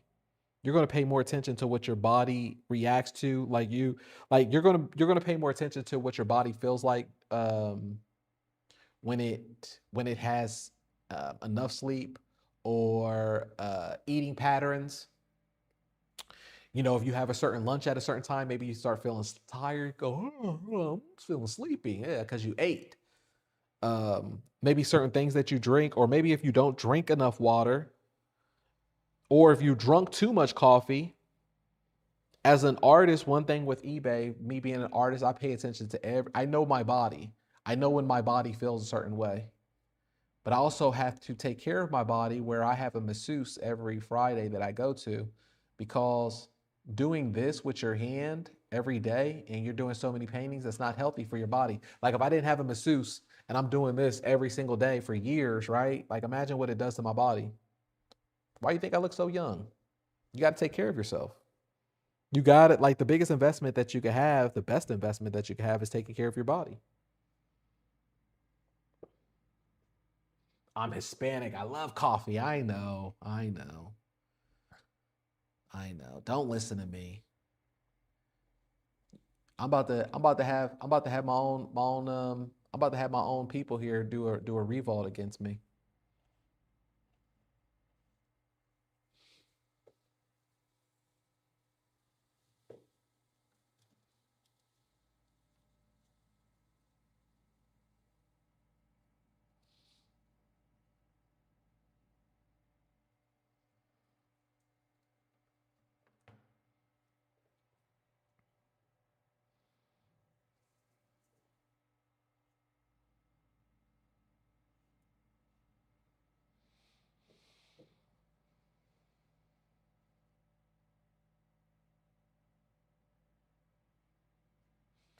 So that's one of the biggest things. Like, if you can think about that when you're creating art, then you'll be successful. Just think about the boring days. Just be comfortable with the bored is all I'm saying. You don't have to give up your coffee, okay? Don't listen. You don't have to give up your coffee. But what I'm saying is that it does play an effect, because what happens is you're dependent on it. You're dependent on it. Where it's like, okay, would you be able to create art if you didn't have your coffee? No, I need my coffee. Then that's the problem. You sometimes you might have to wean yourself off of it. Look, we all know too much coffee is not healthy for you. We all know it, all right? There's no discussion on this. We all know that.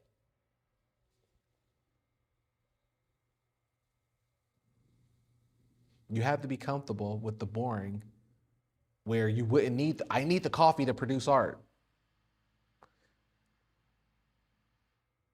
Picasso used to feel like he needed wine to produce art. It becomes a slippery slope.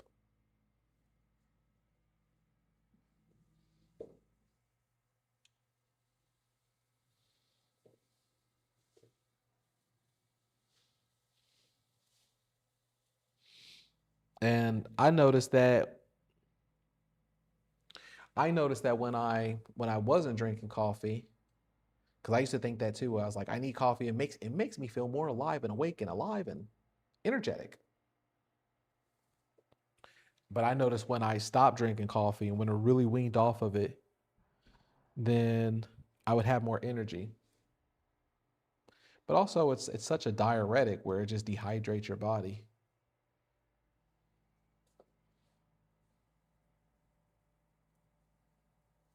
give you headaches.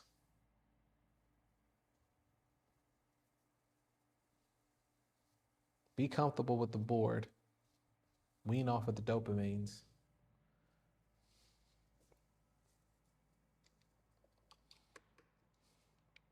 Another thing that I've learned is that feedback is data. Feedback is data. So what I mean by that is, like, it's easier for me to create with volume because I can get feedback on what's working, what isn't working, or where I need to go. And you earned it. Like, no one could take that away from you. No one could take away hard work and data away from you. No one. Here we go, talking about the gym again, right? Like the gym analogy. Even if that person, whoever works out, he's broke or whatever, right? One thing that nobody could take away from him though is he worked on his body. And that's like a form of discipline that nobody could take away from that person. You can't take away from it. He earned it. Just like with you could say that you work hard. You could say that I show up, I show this. Okay, but can you actually show that you sold how many other paintings, I always love the fact where it's like, I could stop painting today. I can stop doing business today.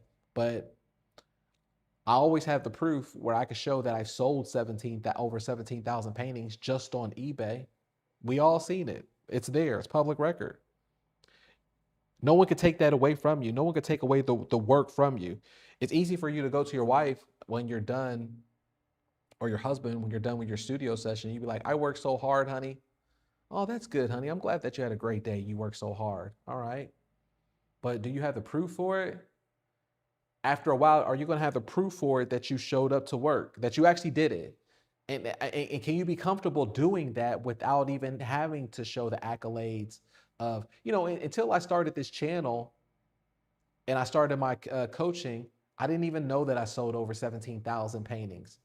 And that's on God's eyes to me. I swear to God. I swear to God, I did not even know that I sold 17,000 paintings until I started this YouTube 4 months ago, until I started my coaching. I didn't even know that I sold that many paintings on eBay alone. And the only reason I found that out is because I just went into um the page where it shows, like, your standing or whatever, and then it shows how many on your front page. It shows how many items this person sold. I didn't even know that. So I was like, dang, that's pretty cool. But the reason that I guess I got to that metric is because I'm just focused on the work, right? I'm focused on just doing the work. I'm focused on the boring. I'm focused on the consistency. I'm focused on the rhythm where we were talking about, like with the Spartans, not worried about how many numbers until I hit $1 million.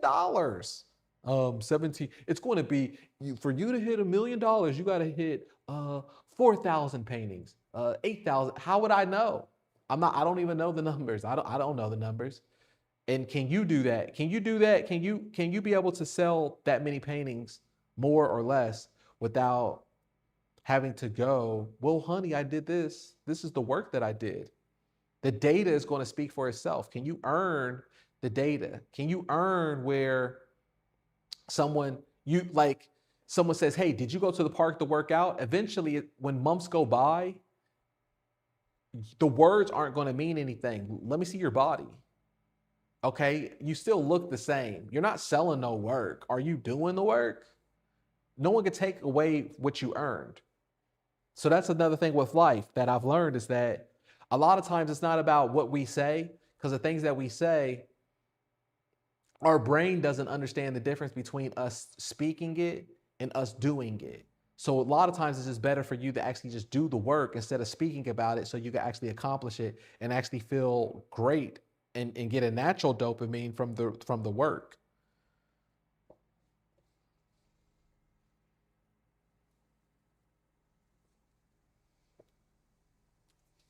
Turk Link says, it was the first thing I saw on your eBay page was 17,000.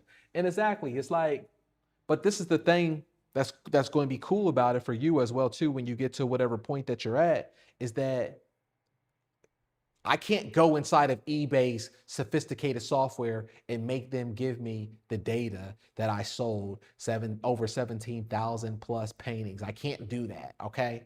Like, it's impossible. I can't do that because it's a sold records of who the collectors went to and whatever, all of that. Like, you can't cheat that. I'm proud about that. I mean, I didn't know what that metrics was, but I'm proud about it. So I'll say it every video if I have to, because I'm proud about that. Picasso hit a certain number. I think they don't even know really how many pieces that he sold. It was like over 100, or that he created over 100,000 or something. And he didn't even know that either. He didn't know. He wasn't going for, well, how many numbers do I do so I could hit $10 million? If he was focused on that, he wouldn't hit the metric. Because like we said with the Spartans, they didn't focus on sets and reps and what's the number count. They focused on the work. Can you do that? Can you just focus on the work? And then have your success, or have your revenge be your success. Show up. I used to say an old quote where it's like, don't talk about you buying a new car. Just show up with the car already. Like, just show up with the car. Don't talk about the car. Are you able to do that? No, most humans can't do it because it feels better for them to keep talking about this damn car. They feel better just talking instead of doing it, because you know you're not capable of doing the work. So you want to make it seem like to everybody else that you're doing the work. Honey, I'm going to the gym. I'm going to the park, honey. It feels better. And then it's like a month goes by, 2 months go by. You're still fat. Like, it just feels good to talk about it, huh? There's too many talkers out here. Can you do the work? Once you do the work, then nobody can take that success away from you. Nobody can ever take that success away from you, because you earned it. You actually earned it instead of talking about it. You did the work. I try to say all the time on here, like, Turk Link, when you said it was the first thing that you saw on my eBay page, I try to say this all the time, because there's some people who actually, they go, well, yeah, you sold that many paintings, but last month I saw that you didn't sell that many paintings. And it's like, I'm evolved now. Like, I'm a coach, and I have other businesses. But just because Michael Jordan or Kobe Bryant, if they tell you how you could go about shooting a better free throw and how you could be successful because they see the light inside of you, would somebody say to you, well, Michael Jordan, I see that last year you weren't in the championship. Like, what are you talking about? You're just saying excuses so you don't work. Nobody could take these things away from Michael Jordan. Tom Brady doesn't have to do any more quarterbacking. Like, he already has the rings. The rings are already there. The rings are there. You just don't want to do the work now. So why are you talking about I wasn't in the game last month or last year with Kobe, or imagine that the Kobe Bryant, or whatever. God bless the dead. Well, Kobe Bryant, you weren't playing last month. You died.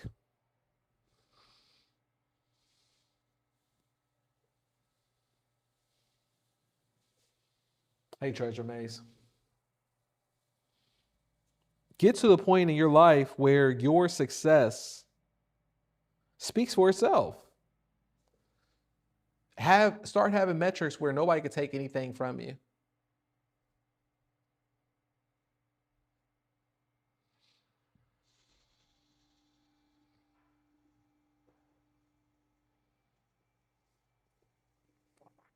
It speaks for itself.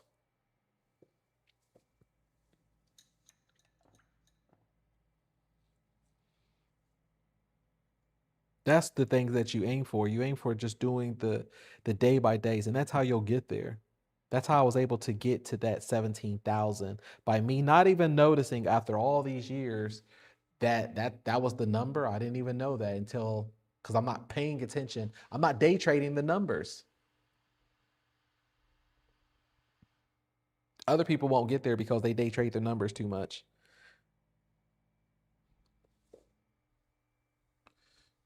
And life is just so weird, where it's like in your mind, it makes things just like when I talk about the Spartan thing. That's why it clicked for me so well. It's harder to get to some of your goals so much when you're thinking about a certain metric of it instead of just focusing on the work or whatever you need to be in the moment.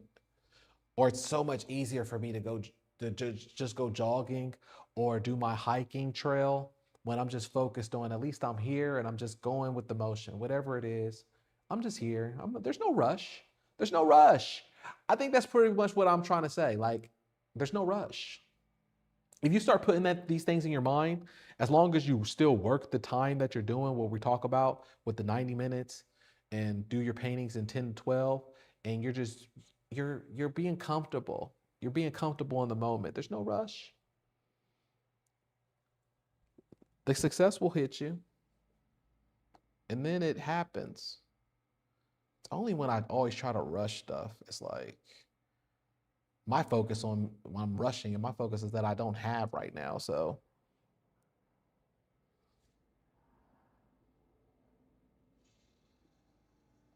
it always puts me back into the frequency of that I don't have, because that's what I'm focusing on. I'm rushing.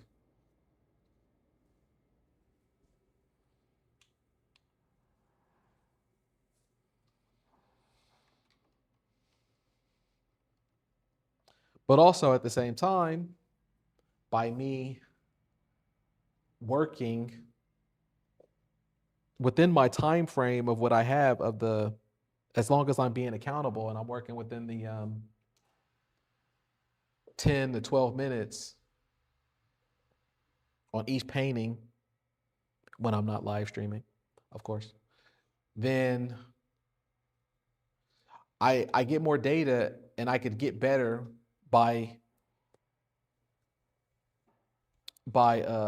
doing the actions. The actions is all about showing up.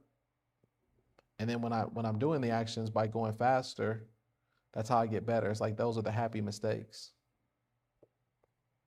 I always say that, like, these artists or these paintings that people like, or if they're in the gallery or something like that, and there's a piece of it that really resonates with people. Usually the gallery artist or whoever did it, they didn't even intend on that magical moment of whatever you think is great. The only reason that it was great, like, people don't even realize, like, for gallery artists, a lot of times they do like 100 ugly paintings in order for them to find the magic that got created on that one painting that was great.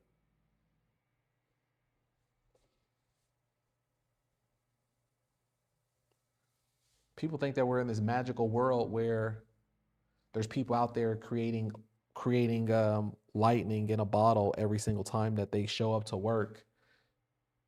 And we're all humans. Nobody does that. Especially if you see these Instagram artists, you're only seeing their best work most of the time. They're not showing you the B-rolls.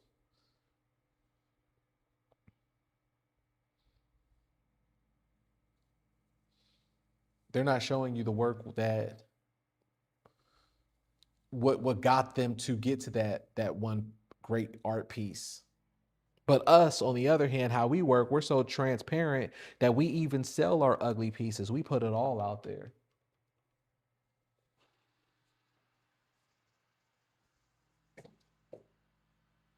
Instead of hiding it. Other people will hide it like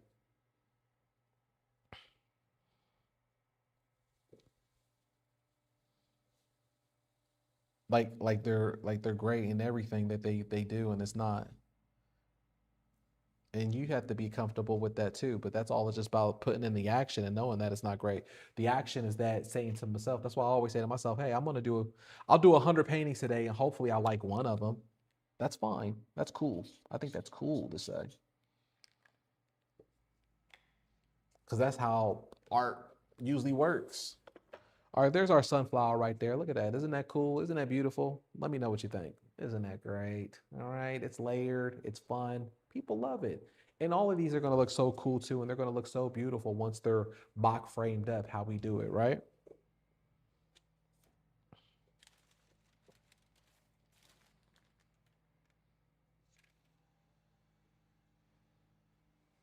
All right, let's see what the next painting is.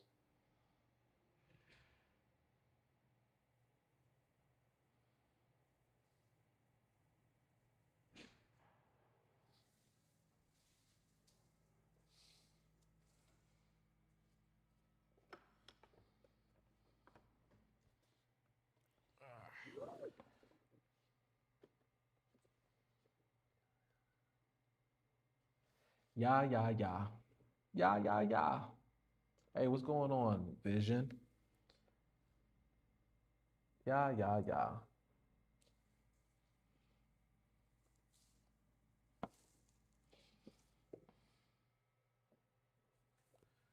Oh,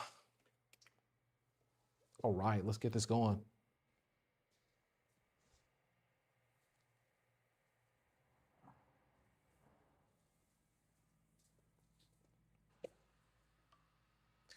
So another thing that eBay has taught me as well is that you gotta have an abundance mindset. You gotta have an abundance mindset. And the only reason to have an abundance mindset, or the only way as well too, is you gotta have an abundance.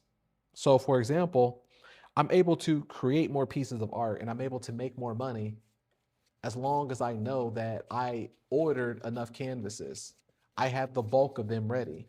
I have enough art supplies. It feels good to come into the studio knowing that I have material to paint on, that I have enough brushes, that I have my stuff ready, that I'm prepared, that I have boxes of canvases, right? Because we all know that feeling where it's like, okay, I got today's supply, but what am I going to do for tomorrow's supply? That's a horrible feeling because you're already thinking about tomorrow and you're thinking of a mindset of scarcity. I've been there all the time. Look, once I start thinking of scarcity because I don't have enough supplies, then what happens is I'm going to start treating art like Mona Lisa's. Because I need those paintings. I need all of those paintings to sell well. And then you go back to the mindset what we talked about if you're trying to control the market and you can't control it.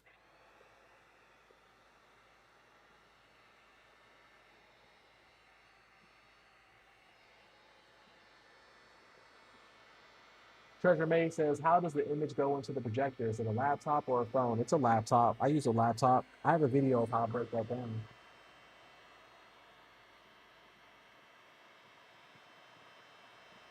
717 Best says, I want to get off the coffee because every day I wake up with headaches. Exactly. Discerning Light says, it's important to pay attention to the habits we keep. That's what I'm saying. And like the thing is, if you want to keep drinking coffee, if you want to be addicted to your dopamines, if you want to do all the stuff that you want to do, I'm not a babysitter. I'm not your parent. You can do whatever you want to do. You can't lead a horse to water. But I've been doing this for a long time where I've done coffee as well and I've done the dopamines and I know, look, I've been on all spectrums, so I just know what's best for the body and what's best to actually make you hit your goals. And it does give you a headache too because it dehydrates you.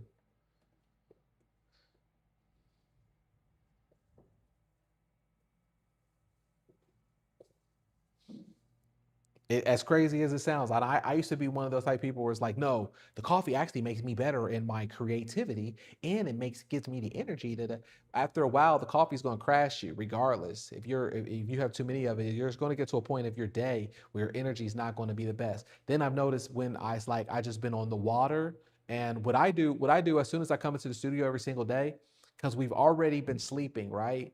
And we're already hydrated when we wake up. So the first thing that I do is I drink electrolytes, and I drink like not the sugar ones. I drink salt electrolytes. So that way it gets my brain loose from my skull, detach it from the skull. I want my brain to be more liquid. And when I notice when it's just like I'm just on when I'm a water diet, when I'm painting, I have way more energy to keep going throughout the day. And there's some days where I'm painting throughout the day. I don't feel that, oh, I'm tired, I need to take a nap or anything like that. Is because I pay attention to what I ingest in my body. There's no coffee, there's no caffeine. I regulate like when my lunch is as well, because I don't want to eat too early or so I'll get sluggish.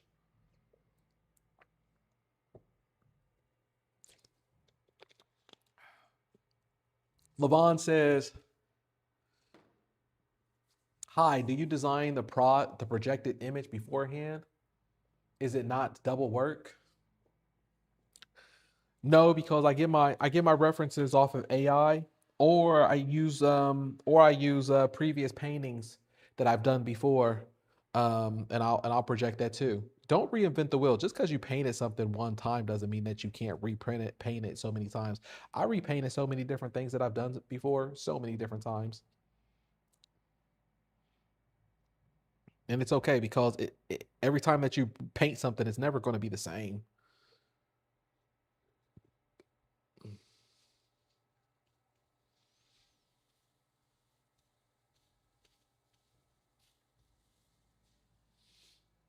Gus says painting is my dopamine. I agree. That's how I feel as well. That's what happens after a while. So I want you to condition. I want you to try to condition yourself where the reward is the painting, because it's hard sometimes. Sometimes I get it. There's a lot of people out there. If I tell them, hey, do 100 paintings, that sounds like I just gave you homework and a prison sentence. It's like, oh my god, I can't do that. But if you're somewhere where your dopamine levels is lowered, and the painting is the dopamine, because that's how I condition my work. I condition my success and my rewards into my dopamines, or my dopamines into my success into the paintings. If there's certain things that I want for me to be good for myself, I'll condition my dopamines around that.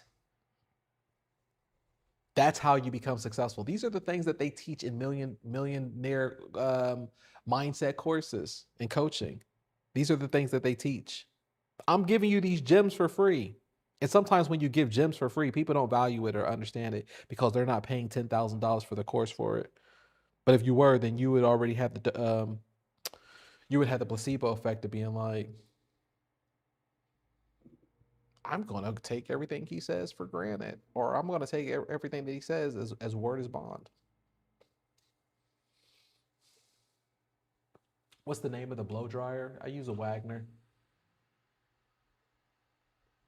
If you're not already part of the elite community where we have everything broken down for you, how you could do this for yourself, how you could get the supplies, when the orders of supplies, how many supplies, the heat gun, the canvases, the brushes, everything. If you're not already part of the elite community, click the link right there. It's pinned to the top inside the chat. So you could go in there. Everything is built out for you. We have the templates for you. You could just download it, and you could copy and paste it so you can set up your own account. We have a 14-day sales orientation. So each day on there, it guides you along the way of what you need to do. But most importantly, that you have community support to help you along the way on your journey. So that way you're not doing it alone. Other coaches and other courses out there, you download something, you read it, and it's like homework where you got to do like, oh, go here, step A, step B. Who wants to do that? It's boring. And then you might get lost along the way and you got nobody to help you, right? Like the coach already checked in on your money. They're not there to help you. We have a community, plus we have Q&A every Sunday where we're able to go over any of your questions, and everything's mapped out for you right there. But you have the community of other like-minded people who've already done it of what you're going through, or they're going through the same thing. So check that out. You paint with acrylics? Yes, I do. I paint with acrylics because it dries faster. It's easier. I flow with it.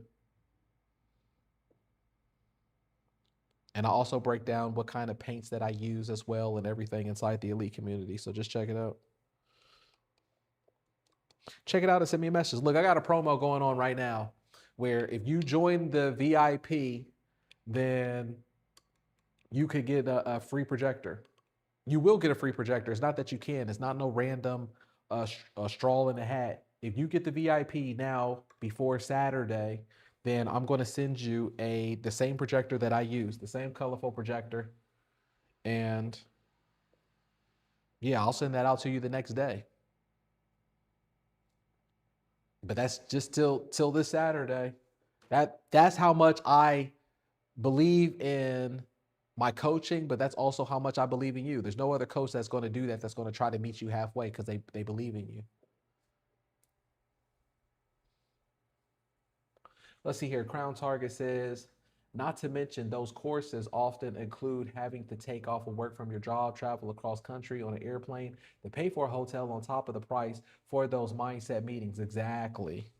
Yeah, and then on top of those courses cost between between $5,000 to $10,000, and then you got to pay for all of that stuff just on stuff that you can hear from them for free on YouTube or whatever their thing is, and they're just saying generic stuff. Like I'm not knocking anybody. I don't like to knock anybody's hustle, but it's just those type of mindset courses where you have to come out and see them and pay for the thing, and then I mean they sell you a book afterwards, and then there's another package and stuff like that.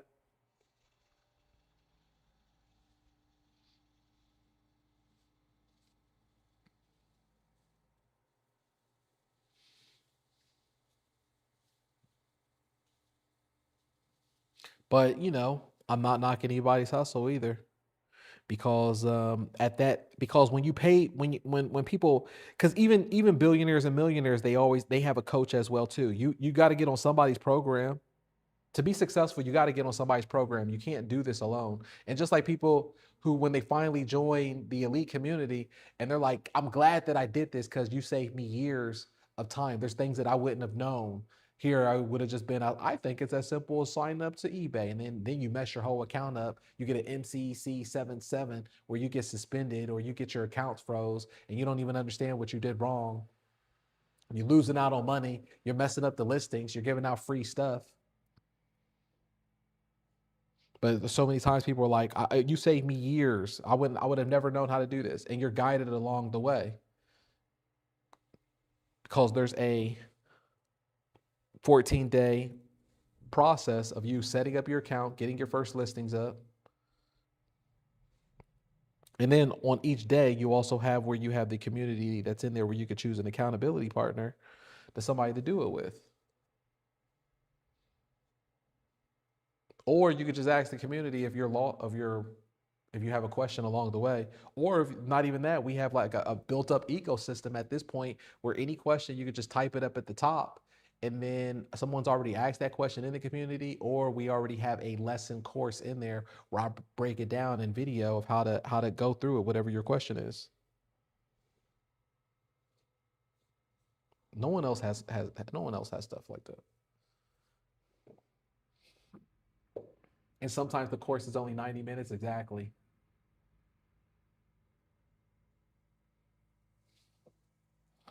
Yeah, the course is only yeah.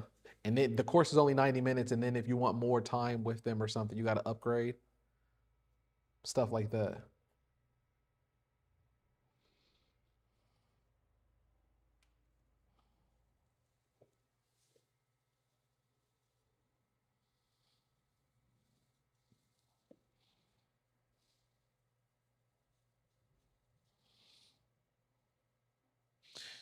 But another thing that eBay has really taught me is that, and it really taught me this lesson, is that your freedom is built. You have to build your own freedom.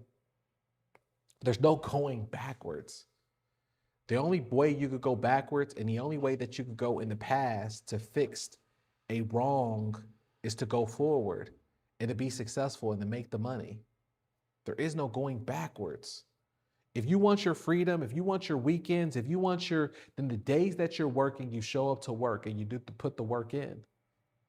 And then you're able to earn your freedom. If you want that vacation, you have to earn it. You have to build the freedom. Or if you just want to spend time where you're in the studio and you're not focused, you don't have a checklist, you don't have a routine, then you're not going to be able to build your weekends. You're not going to be able to build your success because you're not putting extra in the tank for those days that you want to spend time with your family or that you want to be out. You're always going to be thinking about your studio or the work. Now, that's a healthy thing too, especially if it's your first year. You need to be thinking about it. But also, you need to be comfortable where you feel like, you know what, I've put out so much work. I got so many listings. I got so many items that are either in my unsold category or my draft bank where I could flip it in between either the buy it now or I could flip it in between the auctions. And the only way out is in. Anytime I was ever feeling like I was lost or I don't know the direction of where things is going, I always say to myself, look, Corbellic, there's no way backwards. The only way backwards or the only way forward is out. You got to work harder to get yourself out of whatever jam you're in or whatever. That's the only way. I can't think about the past or I can't complain. I just have to work my way out of it. And that's the only thing that works. That's how life will reward you. And like I said, it's not even about the most talented, I have to create the most Mona Lisas. It's not what I'm saying. It's just about showing up and putting the work. Like there was times where if I felt like my numbers were low or if I was hurting with something, then I really have nothing to lose. Like I'm dropping my ego all the way. Like my numbers is messed up. My numbers is messed up, man. Like, what am I over here complaining about ego for? You mean to tell me my numbers is messed up? I'm not selling to a way that I want, or I feel like a reseller's getting ahead of me, or eBay's getting ahead of me on the algo or whatever, these things I can't control. So I still got ego? How can I still have ego if my numbers is messed up? I got nothing to lose. I'm going into the studio tomorrow and I'm gonna kick eBay's butt. I'm gonna put up 100 paintings. They can't deny me then. Even if all of them, which is impossible, that they sold for 99 cents plus combined shipping or whatever, then I'm still gonna be making my bag.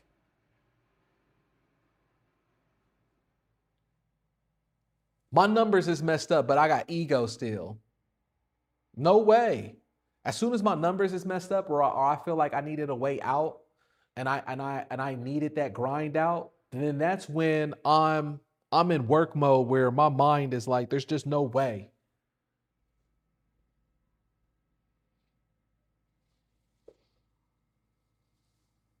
Like there is no ego when my numbers is messed up.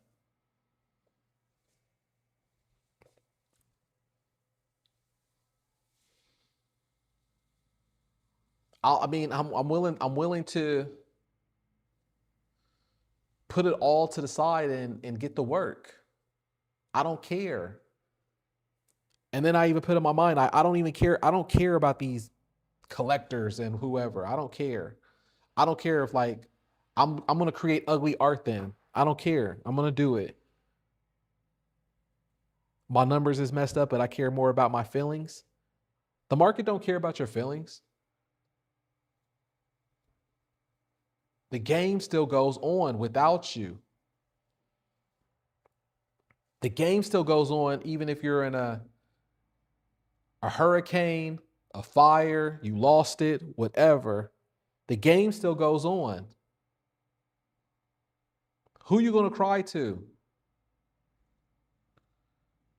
You crying? You sad? You think this has something to do with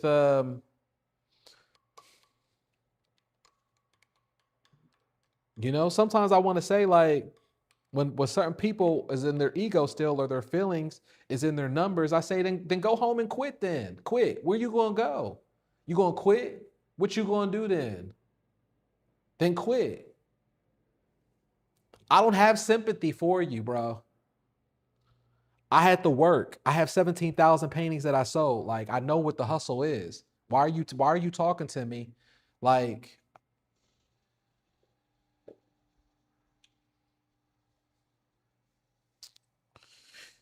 let me know if this is making sense to you. Freedom is built. Either build it or somebody else is going to build it. And you could cry about it all you want, but that ain't going to change the game.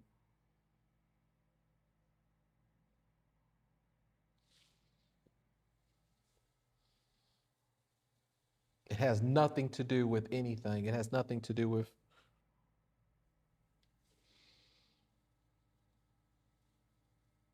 It's your mindset.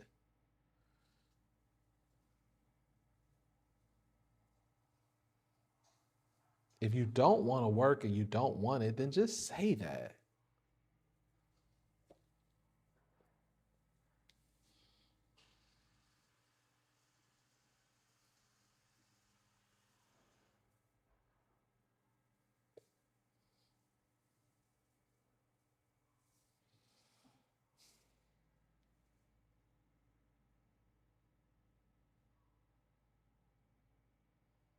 One of my early mentors used to always say,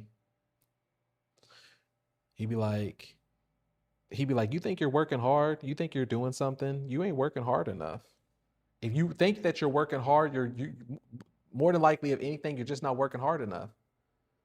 He had no sympathy. You're not working hard enough.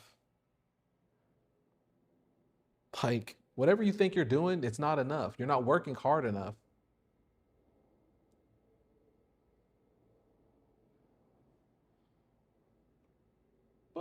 But I don't want to work. It's owed to me. I want it to come to me.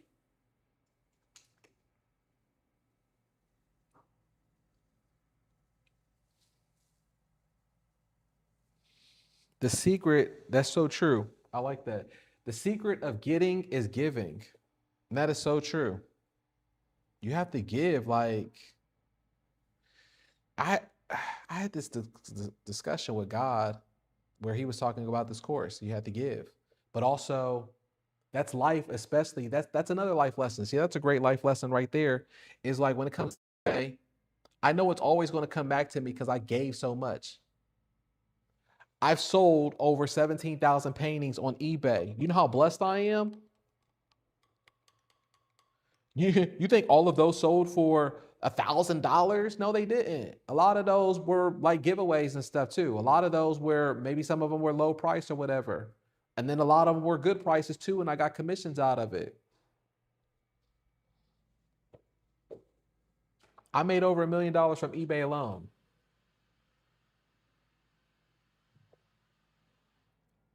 A lot of it was giveaways, but like that's just a great point. That's another thing of life too. I don't look at it because it all comes back to you. You're so worried about yours right now, you don't even know it comes back to you. You don't have faith in it. It comes back to you.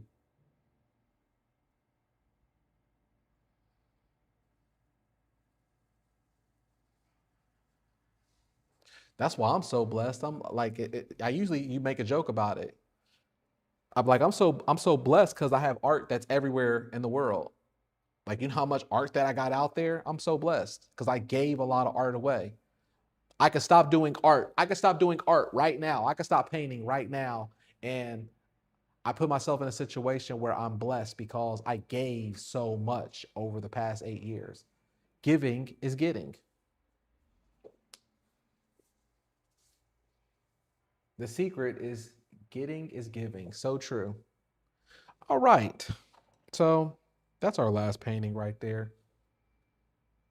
Hope that you was able to learn something off of what we talked about today. Hope it was useful to you.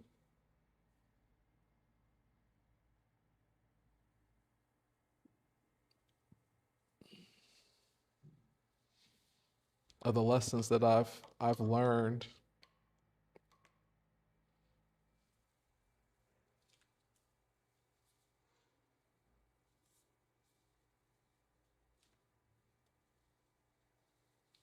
Discerning light says, in a person who is giving with the expectations they deserve to get something back is not the way to do it. Exactly. And it's just bad frequency. You don't get back that way. Nancy Boyle says, how do you plan your palette around the subjects you will paint that particular day? I don't. That sounds like way too much work. That sounds like art school type of stuff. I don't think that deep about it, really. What's the creator is already inside of us. Don't think that deep about it. You could do it. We work off of the projector. Whatever's there is there. I don't think anything about it at all. I mean, this whole time I don't even remember this painting because I'm talking the whole time. I don't remember any of the paintings that I just did while we're talking.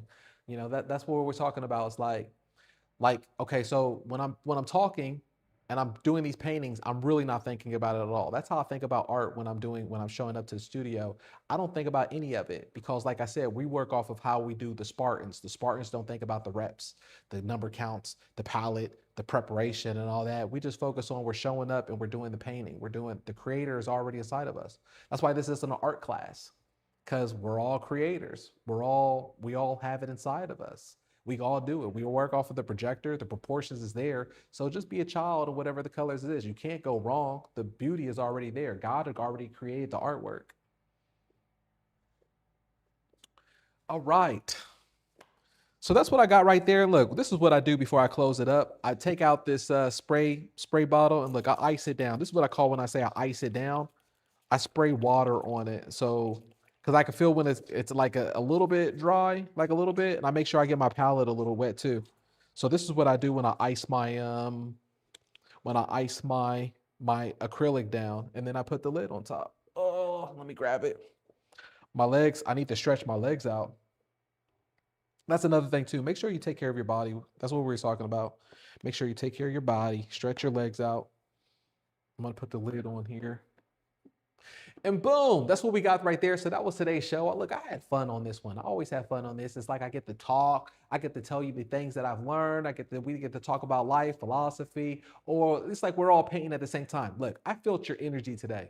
Today I felt your energy. You were out there hustling. You're out there working, and you were really out there just really pushing the numbers out. That's why you weren't even really on here that much, right? Like you were really just focused into your paintings. But good, I need you focused on your paintings. I need you focused on the task at hand because nobody's going to come out there to save you. You can listen to me in the background, that's fine, but nobody's coming to save you. You need to save yourself. You need to put the work in. You need to make sure that you're focused on your task. Remember, Wednesdays and Thursdays are important days. They're important days because those are the days when they land on the 10-day duration, Saturday, Sunday. People are going to be buying from you. So I already know you're creating some beautiful art. I can't wait to see what your beautiful art is that you're going to be posting later on tonight in the elite community or tomorrow morning to show what you've done. So I'm excited about it. I'm going to see you tomorrow. If you're not already part of the elite community, click the link. It's in the chat. It's pinned to the top. And you can do this for yourself. Look, we have everything built out for you. We have the best community that's on YouTube. We have the best we have the best community that's inside the art as well. So yeah, I appreciate everybody being here. Let's see if we have some. Let me read some chats before I close out real quick. See what we got. Thank you for sharing with us. Yeah, all day. I'm here, Chief. I appreciate you being here.